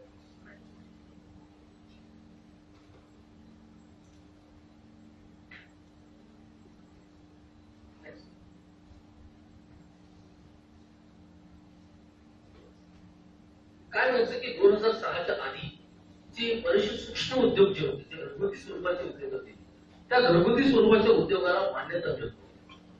त्यांना फायनान्स अवेलेबल होत नव्हतं, त्यांना लायसन्सेस ग्रँट होत नव्हते. आणि आपण बघितलंय की जे गरीब लोक आहेत, जे मजदूर लोक आहेत, की ते स्वतःचा घरी छोटा घरगुती उद्योग सुरू करून ते प्रॉडक्ट मार्केटमध्ये आणत होते. आणि त्यावेळेस लघु उद्योगांना मान्यता मिळत होती, मोठ्या उद्योगांना मान्यता मिळत होती. तर भारत सरकारने एमएसएमई अधिनियम अस्तित्वात आणलं, त्याला आपण एमएसएमई ऍक्ट म्हणतो. आणि त्या अधिनियम मध्ये, त्या ऍक्ट मध्ये जे सूक्ष्म उद्योग आहेत ते सूक्ष्म उद्योग समाविष्ट करण्यात आलेले आहेत. त्या सूक्ष्म उद्योगांना मेन फ्लो मध्ये त्यांना आणलेलं आहे, त्यांना प्लॅटफॉर्म क्रिएट करून दिलेला आहे आणि त्यांना लायसन्सिंग, लोन या सगळ्या सुविधा त्यांना प्राप्त करून दिल्या. म्हणून त्यावेळेस पासून 2006 पासून त्या उद्योगाची परिभाषा चेंज झालेली आहे, डेफिनेशन चेंज झालेली आहे. आणि म्हणून सूक्ष्म, लघु व मध्यम उद्योग मंत्रालय म्हणून असं त्याचं नामकरण करण्यात आलेलं आहे. आणि त्यानुसार एमएसएमई ऍक्टची पॉलिसी एक ऍक्ट निर्माण झालेला आहे. हा ऍक्ट 2006 मध्ये निर्माण झालेला आहे. आणि त्याचा महत्वाचा उद्देश असा होता की जे इश्यूज आहेत, पॉलिसी इश्यूज आहेत, त्या पॉलिसी इश्यूजला त्याला रिझॉल्व्ह करणे, त्याला लोकांपर्यंत पोहोचवणे, त्यांचं प्रमोट करणे. त्यात महत्वाचे जे 4 ते 5 फॅक्टर असे होते की एमएसएमई करता म्हणजे जे मायक्रो, स्मॉल आणि मिडियम स्केल इंडस्ट्रीजचे ओनर आहेत त्यांना, त्यांच्यासाठी एक नॅशनल बोर्ड त्यांनी स्थापित केलेला आहे. तो दिल्लीला बोर्ड झालेला आहे. क्लासिफिकेशन केलेलं आहे एंटरप्राइजेस मध्ये. महत्वाचं आणखी आहे की आपण आधी इंडस्ट्रीला आपण इंडस्ट्री म्हणून म्हणायचं, उद्योग म्हणायचं, इंडस्ट्री परिभाषा झालेली होती. परंतु त्या इंडस्ट्रीमध्ये छोटे जे लघु उद्योग होते, जे सूक्ष्म उद्योग होते त्यांना कव्हर करण्यात आलेलं नव्हतं. म्हणून त्यांनी एंटरप्राइजेस ही डेफिनेशन केली. तर आता आपण इंडस्ट्री म्हणत नाही, आता आपण त्यांना एंटरप्राइज म्हणतो. त्यांना लायसन्स सुद्धा या एंटरप्राइजेस नावाने देत असतो. म्हणून एक मायक्रो इंडस्ट्री असू द्या, स्मॉल स्केल इंडस्ट्री असू द्या किंवा मिडियम स्केल इंडस्ट्री, त्यांना आपण एंटरप्राइज म्हणतो, मी इंडस्ट्री म्हणत नाही. हे जे क्लासिफिकेशन आहे ते त्यांच्या इन्व्हेस्टमेंट नुसार केलेलं आहे. आज आपल्या बऱ्याचशा लोकांना माहित आहे की सूक्ष्म उद्योगाची परिभाषा काय, लघु उद्योग आपण कुणाला म्हणतो आणि मध्यम उद्योग कुणाला म्हणतो. या उद्योगामध्ये सुद्धा 2 सेक्टर येतात, मॅन्युफॅक्चरिंग आणि सर्व्हिस. तर पुढे आपल्या स्लाइडमध्ये येईल. त्यानंतर advisory committee to support MSME, एक नॅशनल लेवलला ऍडव्हायझरी कमिटी फॉर्म केलेली आहे गव्हर्नमेंटने एमएसएमईचा सपोर्ट करण्याकरता. त्याच प्रकारे त्यांना प्रमोट करण्याकरता, डेव्हलप करण्याकरता, एमएसएमईची प्रगती करण्याकरता, बढ़ावा देण्याकरता काही मेजर्स गव्हर्नमेंट ऑफ इंडियाने केलेले आहेत. आणि scheme to control the delayed payment to MSME हा एक फार चांगला त्यांनी मुद्दा त्यात टाकलेला आहे. की बरेचदा काय व्हायचं की आपण मॅन्युफॅक्चर जे स्मॉल किंवा मायक्रो मॅन्युफॅक्चरर्स आहेत ही मोठ्या उद्योगांना माल सप्लाय करायचा, पण माल सप्लाय केल्यानंतर त्यांना पेमेंट वेळेवर मिळत नाही. त्यांची लिमिट दिलेली आहे की 45 दिवसाच्या आत त्यांना मोबदला मिळणं आवश्यक आहे, पेमेंट मिळणं आवश्यक आहे. परंतु 6-6 महिने मोठ्या इंडस्ट्रीजमध्ये त्यांना पेमेंट देत नव्हतं. पण ते डिलेड पेमेंटचं एक प्रोव्हिजन केलेलं आहे की जर असे काही उद्योगी असेल ज्यांनी आपला माल, तयार केलेला माल एखाद्या मोठ्या उद्योगात दिलेला आहे किंवा गव्हर्नमेंटला दिलेला आहे किंवा कुठल्या संस्थेला दिलेला आहे आणि त्यांनी जर आपल्याला 45 दिवसाच्या आत जर पेमेंट नाही दिलं तर ते आपली केस एमएसएमई फॅसिलिटेशन सेलला ते फाईल करू शकतात. आणि त्या बेसिसवर एक कमिटी आहे, जॉईंट डायरेक्टर कमिटी आहे, त्या कमिटीद्वारे निर्णय घेऊन त्यांना हे एक ऑर्डर पास करतात. आणि तो त्या ऑर्डरला हायकोर्ट ऑर्डर पेक्षा जास्त त्यांना जास्त इम्पॉर्टन्स आहे. आणि त्या ऑर्डरच्या बेसवर त्या मॅन्युफॅक्चररला पेमेंट इंटरेस्टही त्यांना द्यावं. हे फार चांगलं प्रोव्हिजन त्यामध्ये केलेलं आहे. एंटरप्राइजेस मध्ये 2 कॅटेगरी येते, एक मॅन्युफॅक्चरिंग एंटरप्राइजेस आणि आहेत सर्व्हिस सेक्टर. ज्या उद्योग ज्या मॅन्युफॅक्चरिंग इंडस्ट्रीमध्ये investment in plant and machinery हे 25 लाखापर्यंत असते, त्यांना आपण सूक्ष्म उद्योग असं म्हणतो, मायक्रो इंडस्ट्री. ज्या इंडस्ट्रीमध्ये 25 लाखापासून 5 करोड पर्यंत असते त्याला आपण लघु उद्योग म्हणतो, स्मॉल स्केल इंडस्ट्री. आणि ज्यामध्ये इन्व्हेस्टमेंट 10 करोड पर्यंत असते त्याला आपण मिडियम स्केल इंडस्ट्री. ही परिभाषा आहे. आणि तुम्हाला माहित असेल की आधी 2006च्या आधी जे PMRY मध्ये एक स्कीम होती, पंतप्रधान रोजगार योजना, त्या योजनेत उद्योग सुरू करण्याकरता आपल्याला फक्त 1 लाख रुपये लोन मिळत होते. 1 लाखाचे ते 2 लाख झाले. फ्री कोलॅटरल सिक्युरिटीमध्ये 2 लाखापर्यंत लोन मिळत होतं. आता ते लोन आपल्याला 25 लाखापर्यंत मिळते. लघु सूक्ष्म उद्योग सुरू करण्याकरता आपल्याला 25 लाख रुपये लोन ही बँक आपल्याला देत असते. आणि त्या स्कीमचं नाव आहे PMEGP, prime minister employment generation program, पंतप्रधान रोजगार निर्मिती योजना. कुठल्याही महिला, कुठलीही व्यक्ती, स्टुडंट ज्यांचं शिक्षण पूर्ण झालेलं आहे, त्यांना स्वतःचा उद्योग सुरू करायचा असेल तर जिल्हा उद्योग केंद्रामध्ये ऑनलाईन आपल्याला अप्लिकेशन करायचे असते. आणि ऑनलाईन अप्लिकेशन केल्यानंतर त्यामध्ये त्यांची प्रोजेक्ट रिपोर्ट त्या उद्योगाची सुद्धा आपल्याला जोडावं लागते. आणि ऑनलाईन अप्लिकेशन केल्यानंतर त्यामध्ये 3 स्पॉन्सरिंग एजन्सी दिलेल्या आहेत, एक BIC, KVIC आणि KVIP.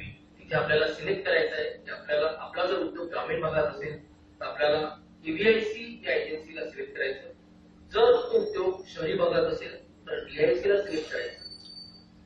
आणि अप्लिकेशन आपण ऑनलाईन फाईल करायची. एक कलेक्टर हेडेड कमिटी कॉन्स्टिट्यूट झालेली आहे गव्हर्नमेंट ऑफ महाराष्ट्र. ऍक्च्युली ही स्कीम जी आहे PMEGP भारत सरकारची योजना आहे, परंतु आम्ही स्टेट गव्हर्नमेंटला इम्प्लिमेंट करण्याकरता दिलेली आहे. कारण स्टेट गव्हर्नमेंटचे कार्यालय हे ग्रामीण क्षेत्रामध्ये विखुरलेले आहे, तर त्यांना ही योजना राबवण्यासाठी दिलेली आहे. आणि ती अप्लिकेशन आपण ऑनलाईन फाईल केल्यानंतर कुठल्याही सेक्टरमध्ये, मग ते मॅन्युफॅक्चरिंग असू द्या किंवा सर्व्हिस असू द्या, सर्व्हिस सेक्टरची लिमिट दिलेली आहे 10 लाखापर्यंत सूक्ष्म सर्व्हिस उद्योग आहे, 2 करोड पर्यंत स्मॉल स्केल आहे आणि 5 करोड पर्यंत मिडियम स्केल आहे. तर या कुठल्याही कॅटेगरीमध्ये जर आपल्याला उद्योग सुरू करायचा असेल तर आपण ऑनलाईन अप्लिकेशन करून ती जी कलेक्टरेटेड कमिटी कॉन्स्टिट्यूट केलेली आहे ती स्क्रुटिनी करते अप्लिकेशन आणि तुमचं प्रपोजल बँकेला पाठवते. बँक स्क्रुटिनी करून तुम्हाला तुमचं लोन मंजूर करत असते आणि त्यानंतर तुमची प्रोसेस सुरू होते इंडस्ट्री एंटरप्राइजेस सुरू करण्याची. तर अशा प्रकारची आपलं हे क्लासिफिकेशन आहे. दुसरा महत्वाचा मुद्दा असा आहे की उद्योग सुरू करायचा, पण सुरू कसा करायचा, काय मेट्रोलॉजी आहे सुरू करणार. बरेचसे प्रश्न आपल्या मनात येतात. जागा आपण कुठे घेणार, लोन कुठे देणार, कुठल्या योजनेतून आपण लोन देणार. ज्यावेळेस आपण बँकेकडे जात असतो त्यावेळेस बँकर्स आपल्याला डिनाय करते, कारण की ज्या काही भारत सरकारच्या स्कीम्स आहेत त्या फ्री कोलॅटरल सिक्युरिटीच्या स्कीम्स आहेत, त्यात आपल्याला मॉर्गेज काही द्यावं लागत नाही. आणि विशेष करून महिलांकरता फार चांगले आहे की त्यांना सबसिडी जास्त मिळते. त्यांना 35% PMEGP मध्ये सबसिडी आहे. 25 लाख रुपये जर लोन घेतलं तुम्हाला मिळालं तर 35% सबसिडी महिलांना आहे. त्यात 3.5 लाख रुपये आपल्याला माफ होते. सॉरी 10 लाखावर 3.5 लाख, 7.5 लाख रुपये त्याचे माफ होते. आणि SC ST आणि लेडीज जेंट्स इंटरप्रेनर असेल तर त्यांना 25% माफ. तर अशा प्रकारची सबसिडी आहे. तर हे काही स्टेप्स आहेत की लघु उद्योग किंवा सूक्ष्म उद्योग सुरू करण्याकरता आपल्याला स्टेप बाय स्टेप फॉलो करणं गरजेचं आहे. प्रोजेक्ट सिलेक्शन, आपल्याला कुठला प्रॉडक्ट सुरू करायचा आहे ते सिलेक्शन आपण कुठलं करणार, त्याकरता आमचं कार्यालय सुद्धा मदत करत असते. आमच्याकडे more than 5000 project profiles available आहेत. त्या प्रोजेक्ट प्रोफाईलचं तुम्ही रेफरन्सेस देऊन तुम्ही प्रॉडक्ट सिलेक्ट करू शकता किंवा एखादा इनोव्हेटिव्ह प्रॉडक्ट करू शकता. तो प्रॉडक्ट सिलेक्ट केल्यानंतर त्याला टेक्नॉलॉजी कुठली आहे, मशिनरीज कुठल्या लागतात, आपण नेटच्या माध्यमातून मशिनरी सिलेक्ट करतो किंवा जे काही लिटरेचर आपल्याकडे अवेलेबल आहे त्या लिटरेचरच्या माध्यमातून आपण मशिनरी सिलेक्ट करतो. फायनान्स कसा अरेंज करायचा, तर फायनान्स करता वेगवेगळ्या स्कीम्स अवेलेबल आहेत. त्या स्कीम्स मध्ये आपण जाऊन फायनान्स आपण घेऊ शकतो. युनिट डेव्हलपमेंट आहे. काही लोक म्हणतात की माझी स्वतःची जागा आहे, मी माझ्या स्वतःच्या जागेवर मी सुरू करू इच्छितो किंवा MIDCचा एखादी प्लॉट मी घेऊन सुरू करतो, परंतु MIDC मध्ये सुद्धा ऑनलाईन अप्लिकेशन केल्याशिवाय आपल्याला प्लॉट मिळत नाही. आणि आपल्याला प्लॉट एमआयडीसी मिळते. अशा केसमध्ये आपण एक स्वतःच्या जागेवर किंवा रेंटेड स्पेसवर आपण आपला उद्योग सुरू करू शकतो. त्यात कुणाचंही काही बंधन नाहीये. त्यासोबत सोबत आपल्याला युटिलिटीज बद्दल लक्ष द्यायला पाहिजे की आपल्याला जर पॉवरची रिक्वायरमेंट आहे, आपल्याला वॉटरची रिक्वायरमेंट आहे, तर ते सुद्धा पूर्ण होणार. त्याबद्दल आपल्याला पूर्ण माहिती घेणं आवश्यक आहे. फायलिंग ऑफ एंटरप्रेन्योर्स मेमोरंडम एक लायसन्स आहे. आधी काय व्हायचं की 2015च्या आधी जिल्हा उद्योग केंद्र आपल्याला लायसन्स देत होते उद्योग सुरू करण्यासाठी. त्याला आपण एंटरप्रेन्योर मेमोरंडम पार्ट 1 आणि पार्ट 2 म्हणायचं. जे भावी उद्यमी आहे त्यांचा आज उद्योग नाही आहे, परंतु पुढे कालांतराने आपल्याला उद्योग सुरू करायचा आहे, तर त्यांना ईएम पार्ट 1 म्हणून त्यांना मिळत होतं. आणि ज्यांचा उद्योग ऑलरेडी स्थापित आहे, सुरू केलेला आहे, त्यांना ईएम पार्ट 2 म्हणून घ्या. पण आता ती सिस्टम बंद झालेली आहे. आता आमच्या डिपार्टमेंटनी ऑनलाईन रजिस्ट्रेशन सिस्टम चालू केली आहे. त्याला आपण उद्योग आधार असं आपण म्हणतो. उद्योग आधार मेमोरंडम ऑनलाईन आहे. तुम्हाला कुठल्याही कारणात जायची गरज नाही. आमच्या वेबसाईटवर जाऊन तुम्ही उद्योगाधार.com वर गेल्यानंतर किंवा dcmsme.gov.in या वेबसाईटवर गेल्यानंतर तुम्हाला उद्योग आधारचा एक फॉर्मॅट येईल. फक्त तुमचा आधार नंबर टाकून तुम्हाला संपूर्ण इन्फॉर्मेशन फिलअप केल्यानंतर प्रिंटआउट येईल. ते तुमचं एमएसएमईचं लायसन्स आहे. त्याच्या व्यतिरिक्त दुसरं तुम्हाला लायसन्स घ्यायची गरज नाहीये. प्रोव्हाइडेड काही जर क्लिअरन्सेस आपल्याला पाहिजे. अप्रुव्हल्स मध्ये काही संस्था आहेत, तशा सेल्स टॅक्स आहे, त्याला आपण वॅट रजिस्ट्रेशन आपण असतो. सेंट्रल एक्साइज आहे, त्याला सर्व्हिस टॅक्स रजिस्ट्रेशन आपण घेतो.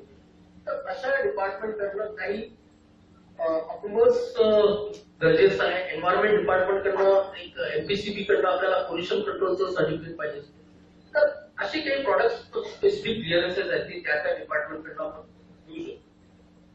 त्याच्या व्यतिरिक्त registration under sales tax act, registration under central excise act, payment of income tax, registration of partnership, calibration of weight and method, हे सगळे जे लायसन्सेस आहेत ते त्या कन्सर्न डिपार्टमेंट कडनं त्या प्रॉडक्ट कडनं लागणारे सर्टिफिकेट आपण त्यांच्याकडे घेऊ शकतो. आणि लास्ट इज क्वालिटी सर्टिफिकेशन. तर ISO 9000 आहे किंवा ISO 22000 आहे, ISO 14000 आहे, किंवा फूड सेक्टर जर आहे तुमचं एखादी फूड इंडस्ट्री असली तर त्याकरता एक वेगळं सर्टिफिकेशन पाहिजे. ते त्यात आपण घेऊ शकतो.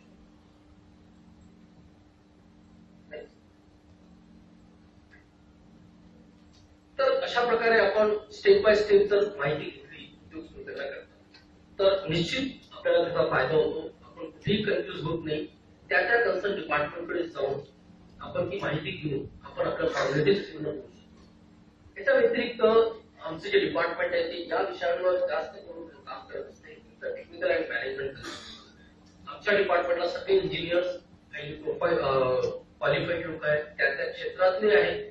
Mechanical, metrology, electrical, food, civil, electronics, textile, ज्या क्षेत्रामधले उद्योग असतात त्या क्षेत्राचे तज्ञ त्या कार्यालयात उपलब्ध असतात.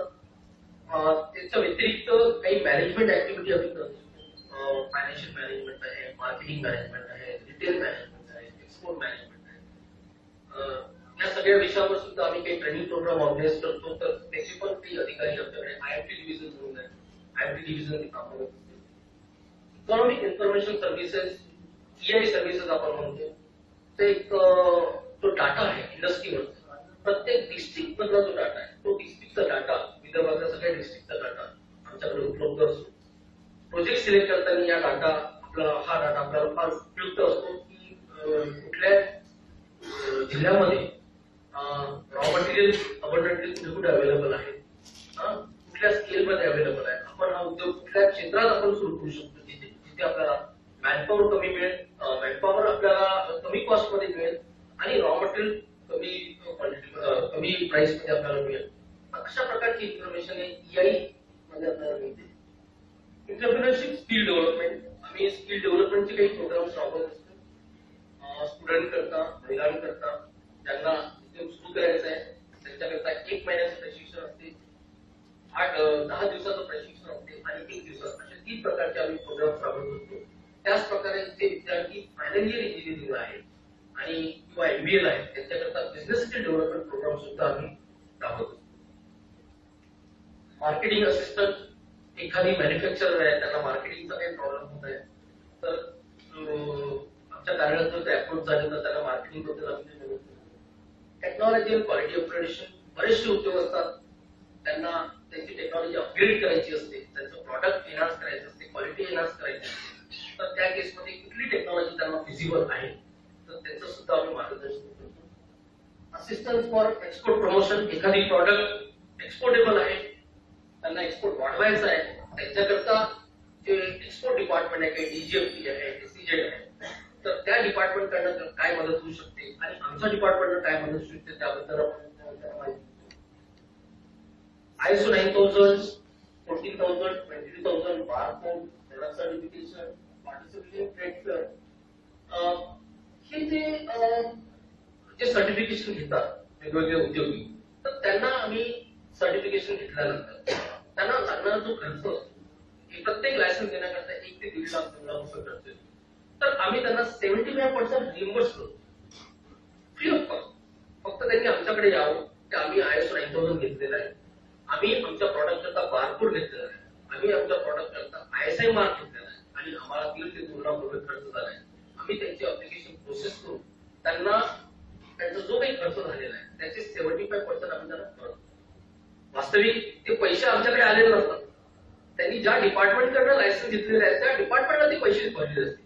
परंतु आमचा उद्देश असा आहे की त्यांचं प्रॉडक्ट अपग्रेड व्हावं, ते ग्लोबली कॉम्पिटेटिव्ह व्हावं, त्यांना MSMEचा फायदा व्हावा, या दृष्टिकोनातून आम्ही त्यांना ही मदत करतो. क्लस्टर डेव्हलपमेंट फार चांगला कन्सेप्ट आलेला आहे. 2007 पासून आपल्याला माहिती आहे की इंडिव्हिज्युअल इंडस्ट्रियलिस्ट जे असतात त्यांचं इंडिव्हिज्युअल प्रगती होणं शक्य नसते.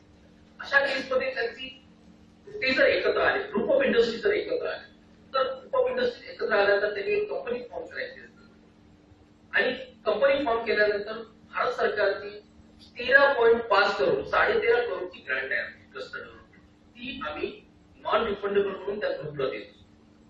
तर आपल्या नागपूरमध्ये रेडीमेड गार्मेंट क्लस्टर, तुम्हाला माहित असेल कदाचित की नागपूरमध्ये जवळपास 1700 मॅन्युफॅक्चरर्स आहेत की जे shirts, trousers, salwar, sari, garments मध्ये डील करतात आणि ते मॅन्युफॅक्चरिंग करतात. 1700 मॅन्युफॅक्चर, त्या ग्रुप करता आम्ही 11 करोडची ग्रँट दिलेली आहे आणि एक कॉमन फॅसिलिटी सेंटर आम्ही उपलवाडीला तयार करून दिलेला आहे. त्याच्यामध्ये सगळ्या ऍडव्हान्स एम्ब्रॉयडरी मशीन्स आलेल्या आहेत, हायटेक एम्ब्रॉयडरी मशीन्स आहेत, डाईंग अँड वॉशिंग प्लांट आहे आणि स्किल डेव्हलपमेंट सेंटर आहे. त्यांच्याकडे 200 चुक्की मेड आम्ही स्टिचिंग मशीन्स त्यांना दिलेल्या आहेत. त्यामध्ये ज्या महिलांना त्या गार्मेंट क्षेत्रामध्ये अनुभव आहे किंवा त्यांना पुढे करिअर करायचं आहे अशा डिझायनिंग मध्ये त्या क्लस्टरशी जर आपण संपर्क केला तर आपल्याला तिथे ट्रेनिंग पण फार चांगल्या प्रकारे मिळू शकते आणि आपलं प्रॉडक्ट आपण कितपत अपग्रेड करू शकतो त्याबद्दल नवीन टेक्नॉलॉजी आपण प्राप्त करू. त्याचप्रकारे दालमिल क्लस्टर म्हणून आम्ही फॉर्म केलेला आहे. नागपूरमध्ये 100 दालमिलर्स आहेत ब्राह्मणा आणि या भागात. त्यांचा एक ग्रुप फॉर्म करून आम्ही त्यांना 10.5 करोडची त्यांना ग्रँट दिलेली आहे आणि त्यातले एक कॉमन फॅसिलिटी सेंटर आम्ही सुरू केलेलं आहे. त्यात सॉर्टिंग आणि बऱ्याचशा फॅसिलिटीज आहेत. नॅशनल मॅन्युफॅक्चरिंग कॉम्पिटिटिव्ह प्रोग्राम ही पण एक चांगली स्कीम आहे. या स्कीमच्या माध्यमातून बऱ्याचशा इंडस्ट्रीजला आम्ही इंडिव्हिज्युअली त्यांचं प्रॉडक्ट अपग्रेड केलेलं आहे. कॅट कॅम्प ट्रेनिंग, जे विद्यार्थी इंजिनिअरिंग झालेले आहेत, मेकॅनिकल मध्ये झालेले आहेत, त्याचं एक कॅट कॅम्प एक ट्रेनिंग सेंटर MIDC मध्ये आमच्याच डिपार्टमेंटचं आहे. तिथे त्यांना ट्रेनिंग पण मिळू शकते. कन्सल्टन्सी मध्ये आम्ही नवीन इंडस्ट्री सेटअप करण्याकरता कन्सल्टन्सी देतो. प्रोजेक्ट सिलेक्शन करता आम्ही देत असतो. प्रोजेक्ट रिपोर्ट कशी तयार करायची, कुठल्याही उद्योगाबद्दल जर प्रोजेक्ट रिपोर्ट एखाद्या बँकरला आपल्याला सबमिट करायची आहे तर ती प्रोजेक्ट रिपोर्ट कशी असायला पाहिजे, कुठले कुठले कॉम्पोनंट असायला पाहिजे, त्यामध्ये मशिनरीचे डिटेल्स काय असायला पाहिजे, ब्रेक इव्हन पॉईंट कसा कॅल्क्युलेट करायचा, रेट ऑफ रिटर्न कसं कॅल्क्युलेट करायचं, नेट प्रॉफिट रेशो कसं करायचं, संपूर्ण माहिती आपल्या प्रोजेक्ट रिपोर्ट मध्ये असते आणि त्या संदर्भात सुद्धा मी मदत करतो.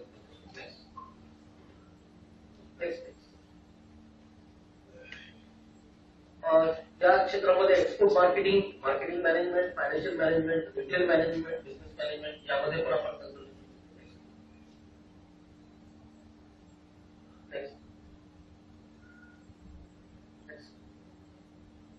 स्किल डेव्हलपमेंट प्रोग्राम महिलांकरता, स्टुडंट करता आम्ही एका महिन्याचा ESDP entrepreneurship skill development program आम्ही राबवत असतो.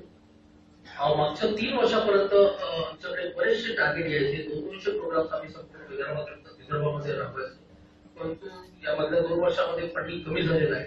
तर हे प्रोग्राम आता कमी झालेले आहेत. पण या प्रोग्रामचा हेतू हाच असतो की ते ग्रुप ऑफ स्टुडंट आहे किंवा जे इंटरेस्टिंग महिला आहेत की त्यांना आपल्याला करिअर करायचं आहे, स्वतःचा उद्योग सुरू करायचा आहे. तर हा एक प्रोग्राम 1 महिन्याचा प्रोग्राम असा डिझाईन केलेला आहे की यामध्ये 20 दिवस आपण टेक्निकल प्रशिक्षण देत असतो. समजा गार्मेंट आहे, त्या गार्मेंट कसं तयार करायचं, काय काय डिझायनिंग आस्पेक्ट आहे, त्याबद्दल आपल्याला टेक्निकल प्रशिक्षण मिळेल. आणि 10 दिवसामध्ये आपल्याला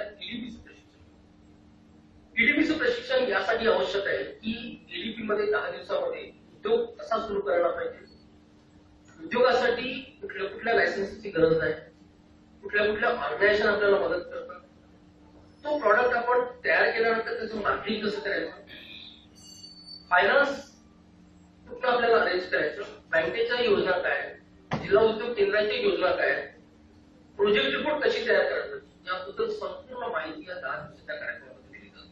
आणि फार उपयुक्त असा कार्यक्रम असतो की तो जर कार्यक्रम आपण जर अटेंड नाही केला तर आपण इंडस्ट्री कशी सुरू करायला पाहिजे त्या काही आपण होऊ शकत नाही. त्यामुळं मी प्लीज लक्षात ठेवा की ईडीपी जर कुठलीही ऑर्गनायझेशन जर नागपूरमध्ये ईडीपी ऑर्गनाईज करत असेल, मग ते शासकीय संस्था असू द्या किंवा प्रायव्हेट संस्था असू द्या, तो कार्यक्रम अटेंड करावाच लागेल.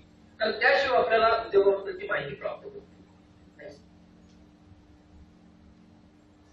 हे जर आपण प्रशिक्षण घेतलं तर जी स्कीम आहे पीएमईची, ज्यामध्ये आपल्याला 25 लाखापर्यंत लोन मिळत असते, त्या स्कीमचा फायदा आपल्याला होऊ शकतो. कारण आपल्यामध्ये स्किल निर्माण झालेलं असते. कारण उद्योग सुरू करण्यापूर्वी आपल्यामध्ये त्या विषयाबद्दलची गांभीर्य लक्षात घेणं फार आवश्यक आहे. तो विषय कसा, त्या विषयामध्ये काय आहे, तो प्रोडक्ट कसा तयार करायला पाहिजे, काय कॉम्पोजिशन असायला पाहिजे. एखादी फूड आयटम जर तुम्हाला तयार करायचं आहे तर फूड आयटम मध्ये काय कॉम्पोजिशन असायला पाहिजे, त्याचे टेस्ट काय कशी असायला पाहिजे, त्याबद्दल पूर्ण माहिती त्या ईएसडीपीच्या प्रोग्राम मध्ये मिळत असते. आणि त्यानंतर तुम्हाला उद्योग सुरू करण्याकरता ते इझी जाते. मी तुम्हाला सांगितलं की पीएमईजीपी जी स्कीम आहे ती आता सध्या रनिंग स्कीम आहे. आणि जे व्यक्ती या स्कीम मध्ये इंटरेस्टेड आहे लोन घेण्याकरता, ते आता ऑनलाईन अप्लिकेशन ते करू शकतात. त्यांना जर काही मदत पाहिजे असेल प्रोजेक्ट रिपोर्टची किंवा अन्य विषयाची, तर ते आमच्या कार्यालयात अप्रोच करू शकतात. त्यामध्ये 18 इयर्स एज कम्प्लीट असणं आवश्यक आहे. नो इन्कम सिलिंग ऍग्रीमेंट असते. सर्व्हिस सेक्टरमध्ये आणि बिझनेस सेक्टरमध्ये करू शकतो. म्हणजे एखाद्याला जर शॉप टाकायचं आहे तर ते शॉप सर्व्हिस सेक्टरमध्ये येते, त्यामुळं त्याला 10 लाखापर्यंत लोन मिळेल. एखाद्याला एअर कंडिशनिंग रेफ्रिजरेशनचा बिझनेस करायचा आहे तर ते सर्व्हिस सेक्टरमध्ये येते. एखाद्याला ऑप्टिकल फायबर नेटवर्क मध्ये काम करायचं आहे, ते सुद्धा सर्व्हिस सेक्टरमध्ये. तर त्यासाठी आपल्याला 10 लाखापर्यंत फायनान्स मिळू शकते free collateral with 25% subsidy and 35%. Education क्वालिफिकेशनची रिक्वायरमेंट नाही आहे त्यामध्ये. 25 to 35% त्यामध्ये सबसिडी. Public procurement policy 2012. आपण हा कार्यक्रम सुरू व्हायच्या पूर्वी आपण काही क्लिपिंग्स बघत होतो. त्या क्लिपिंग्स मध्ये माननीय फडणवीस साहेबांचं एक आपण वक्तव्य बघितलेलं आहे की डिक्की जी संस्था आहे नागपूरला, त्या डिक्की संस्थेसोबत त्यांनी एक करारनामा केलेला आहे. आणि त्या डिक्की संस्थेमध्ये नुसते एससी एंटरप्रेनर्स आहे, एससी आणि ST entrepreneurs.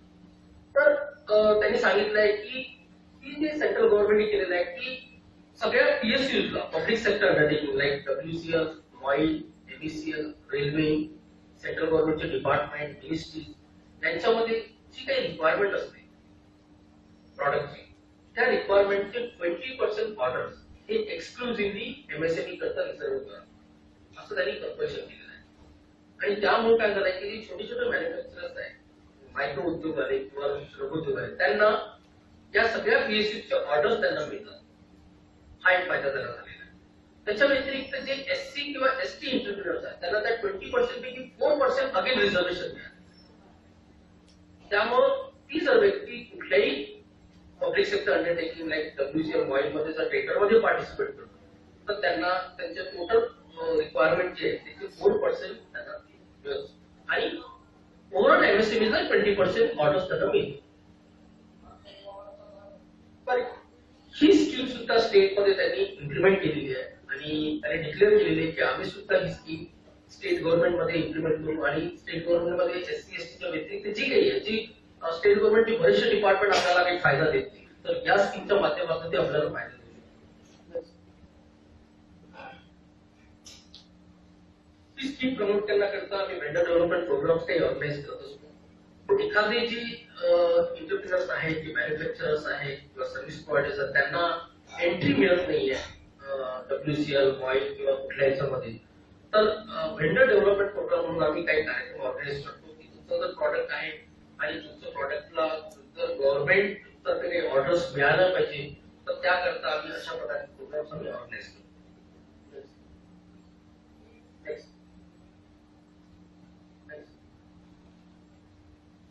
Government purchase programme एक NSIC म्हणून एक डिपार्टमेंट आहे, ती नॅशनल स्मॉल इंडस्ट्रीज कॉर्पोरेशन. जर तुम्ही मॅन्युफॅक्चरर असाल आणि तुम्हाला जर गव्हर्नमेंट मध्ये सप्लाय करायचं असेल, तर NSIC मध्ये जर तुम्ही रजिस्ट्रेशन केलं तर तुम्हाला EMD एक्झम्पशन मिळतं. तर त्यामुळं NSIC सोबत रजिस्टर करणं फार आवश्यक असते. तर NSIC सोबत रजिस्टर केलं तर तुम्ही रेल्वे किंवा BSNL किंवा दुसरे जे डिपार्टमेंट आहेत त्यांना त्यांच्या टेंडरमध्ये पार्टिसिपेट करताना आपल्याला EMD भरावं लागेल आणि त्याचं इन्स्पेक्शन आम्ही करत असतो.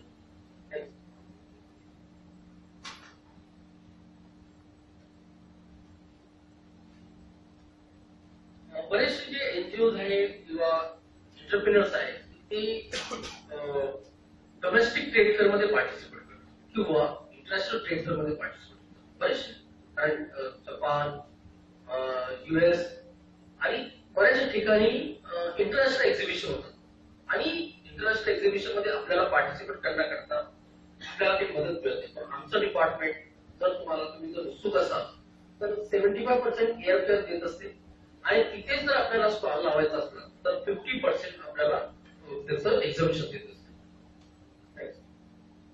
1.5 लाखापर्यंत आपण सबसिडी देत असतो.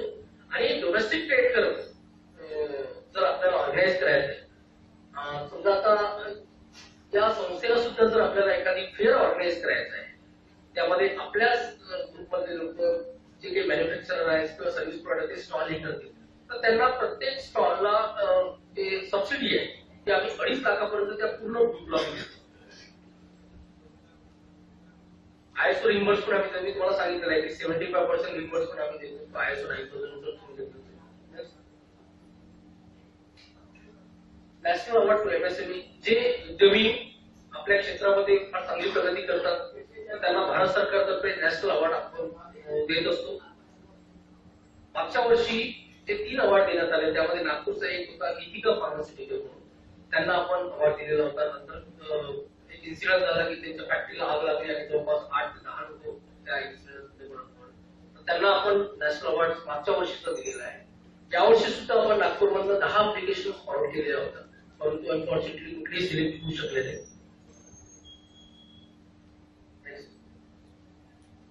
सेमिनार्स आम्ही करतो, पेपरला ऍडव्हर्टाइजमेंट देत असतो. फार मोठ्या प्रमाणात हॉटेल्समध्ये किंवा आमच्या कार्यालयामध्ये सेमिनार होत असतात. इंटेलेक्चुअल प्रॉपर्टी राईट IPR, त्याला बौद्धिक संपदा म्हणतो, पेटेंट अँड ट्रेडमार्क किंवा जॉग्राफिक इंडिकेशन जे आपल्याला प्रॉडक्टला घ्यायचं असेल तर त्या संदर्भात आपण हे करतो. बारकोड, CLCSS ज्यामध्ये सबसिडी आहे, सबसिडीची स्कीम आहे, बायोटेक्नॉलॉजी, एनर्जी कन्झर्वेशन या सगळ्या विषयांवर आपण सेमिनार ऑर्गनाईज करतो.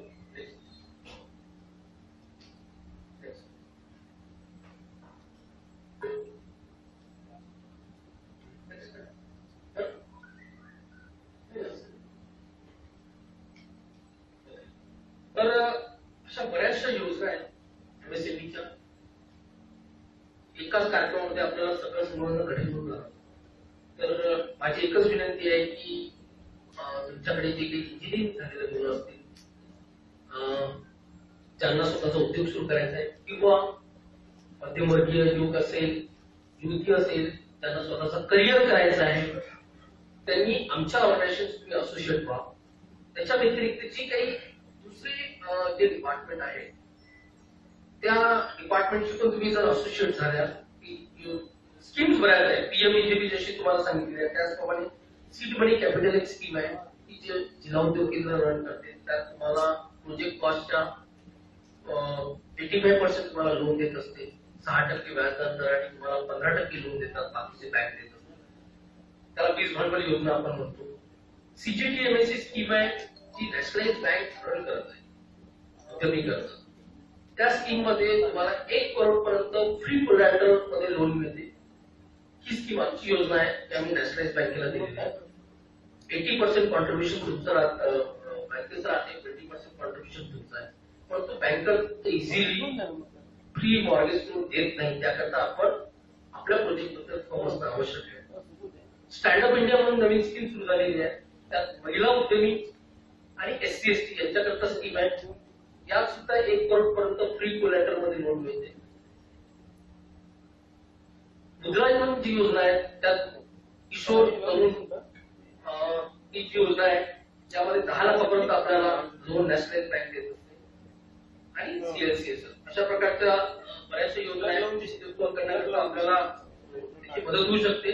आणि जर तुम्हाला जर कुठल्याही या क्षेत्रामध्ये जर माहिती पाहिजे असेल तर बेस्ट वे MSME आहे. MSME विकास संस्थांना तुम्ही कॉन्टॅक्ट करू शकता, जिल्हा उद्योग केंद्राला तुम्ही कॉन्टॅक्ट करू शकता आणि तुम्ही तुमचं स्वप्न पूर्ण करू शकता. जोपर्यंत आपण पूर्णपणे माहिती घेणार नाही उद्योगाबद्दल तोपर्यंत त्यात पाऊल टाकणं आपल्याला ते अवघडून बसणार आहे. रिस्क आपल्याला जास्त घ्यायची नाहीये. ज्या काही योजना आहेत त्या योजनेचं आपल्याला भांडवल निर्माण करून त्यांची मदत घेऊन आपण उद्योग सुरू करायचा आणि हळूहळू आपल्या उद्योगाची आपण प्रगती करू शकतो. जरुरी नाही की आपण मॅन्युफॅक्चरिंग मध्येच जायला पाहिजे, आपण सर्व्हिस सेक्टर मध्ये पण जाऊ शकतो, आपण शॉप ट्रेडिंग बिझनेस मध्ये पण जाऊ शकतो. सगळ्या प्रकारच्या बिझनेसला गव्हर्नमेंटची मदत मिळते आणि अशा प्रकारे आपण हा जो मोठो आहे आपल्या या फोरमचा जो मोठो आहे की जास्तीत जास्त युवकांमध्ये उद्योगाबद्दल प्रगती व्हायला पाहिजे, त्याची कॅपॅसिटी बिल्डिंग व्हायला पाहिजे. आणि मला असं वाटतं की जर आपण या सगळ्या ऑर्गनायझेशनचे असोसिएट राहिलो तर निश्चितच आपण आपली प्रगती करू शकणार आहे आणि त्याच प्रकारे आपण सामाजिक प्रगती करू आणि त्याचं पूर्ण श्रेय आपल्या या संस्थेला जाईल. धन्यवाद श्री सुनील खुजनारे साहेब. आपण फार महत्वाची आणि मोलाचं मार्गदर्शन आज आम्हाला इथे उद्योग सुरू करण्याकरता काय काय गोष्टीची आवश्यकता असते त्याबद्दल सविस्तर माहिती आपण दिली. बरेचदा काय होतं की उद्योग सुरू करताना आम्हाला योग्य मार्ग मिळत नाही आणि उद्योग सुरू व्हायच्या आधीच उद्योजक हे नाहीसे होतात.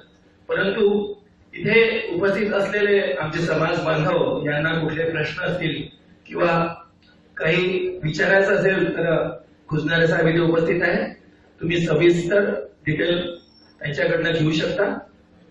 KG4C ही एकमेव माई समाजाची अशी संस्था आहे की ज्याद्वारे आपल्याला नवीन नवीन उद्योग आपण सुरू करू शकतो आणि या संस्थेचे मेंबर्स जे आहेत त्यांनाच या गोष्टीचा फक्त फायदा होईल. याकरता जास्तीत जास्त लोकांनी मेंबरशिप घेऊन आपण याचा फायदा घ्यावा. येणाऱ्या काळात आम्ही अशा प्रकारचे बरेच सेमिनार तुमच्याकरता घेऊन येणार आहे. वेगवेगळ्या विषयावर आपण सेमिनार घेणार आहे. पूर्ण वर्षभर सेमिनार हे चालणार आहे. त्यामुळे आपण आपल्या समाजातील जास्तीत जास्त लोकांना या संस्थेसोबत जोडण्याचा आणि या संस्थेचा जे उद्देश आहे त्याची माहिती देण्याचा प्रयत्न करावा एवढी माझी विनंती आहे. यानंतर टी टाइम आणि लंच ब्रेकचा कार्यक्रम आहे. मी सुजित मित्र साहेबांना विनंती करतो जर त्यांच्याकडे वेळ असेल तर आपण टी टाइम आणि एक नाश्ता वगैरे घेऊ आणि नंतर परत एकदा आपल्याकडे वळू. अर्ध्या तासाचा लंच ब्रेक आहे. अर्ध्या तासानंतर आपण परत आमच्याकडे उपस्थित असलेले प्रमुख वक्ते श्री सुजित मेहत्रे साहेबांच्या उद्योजक आणि यशाची गुरुकिल्ली या विषयावर माहिती समजून घेणार आहे.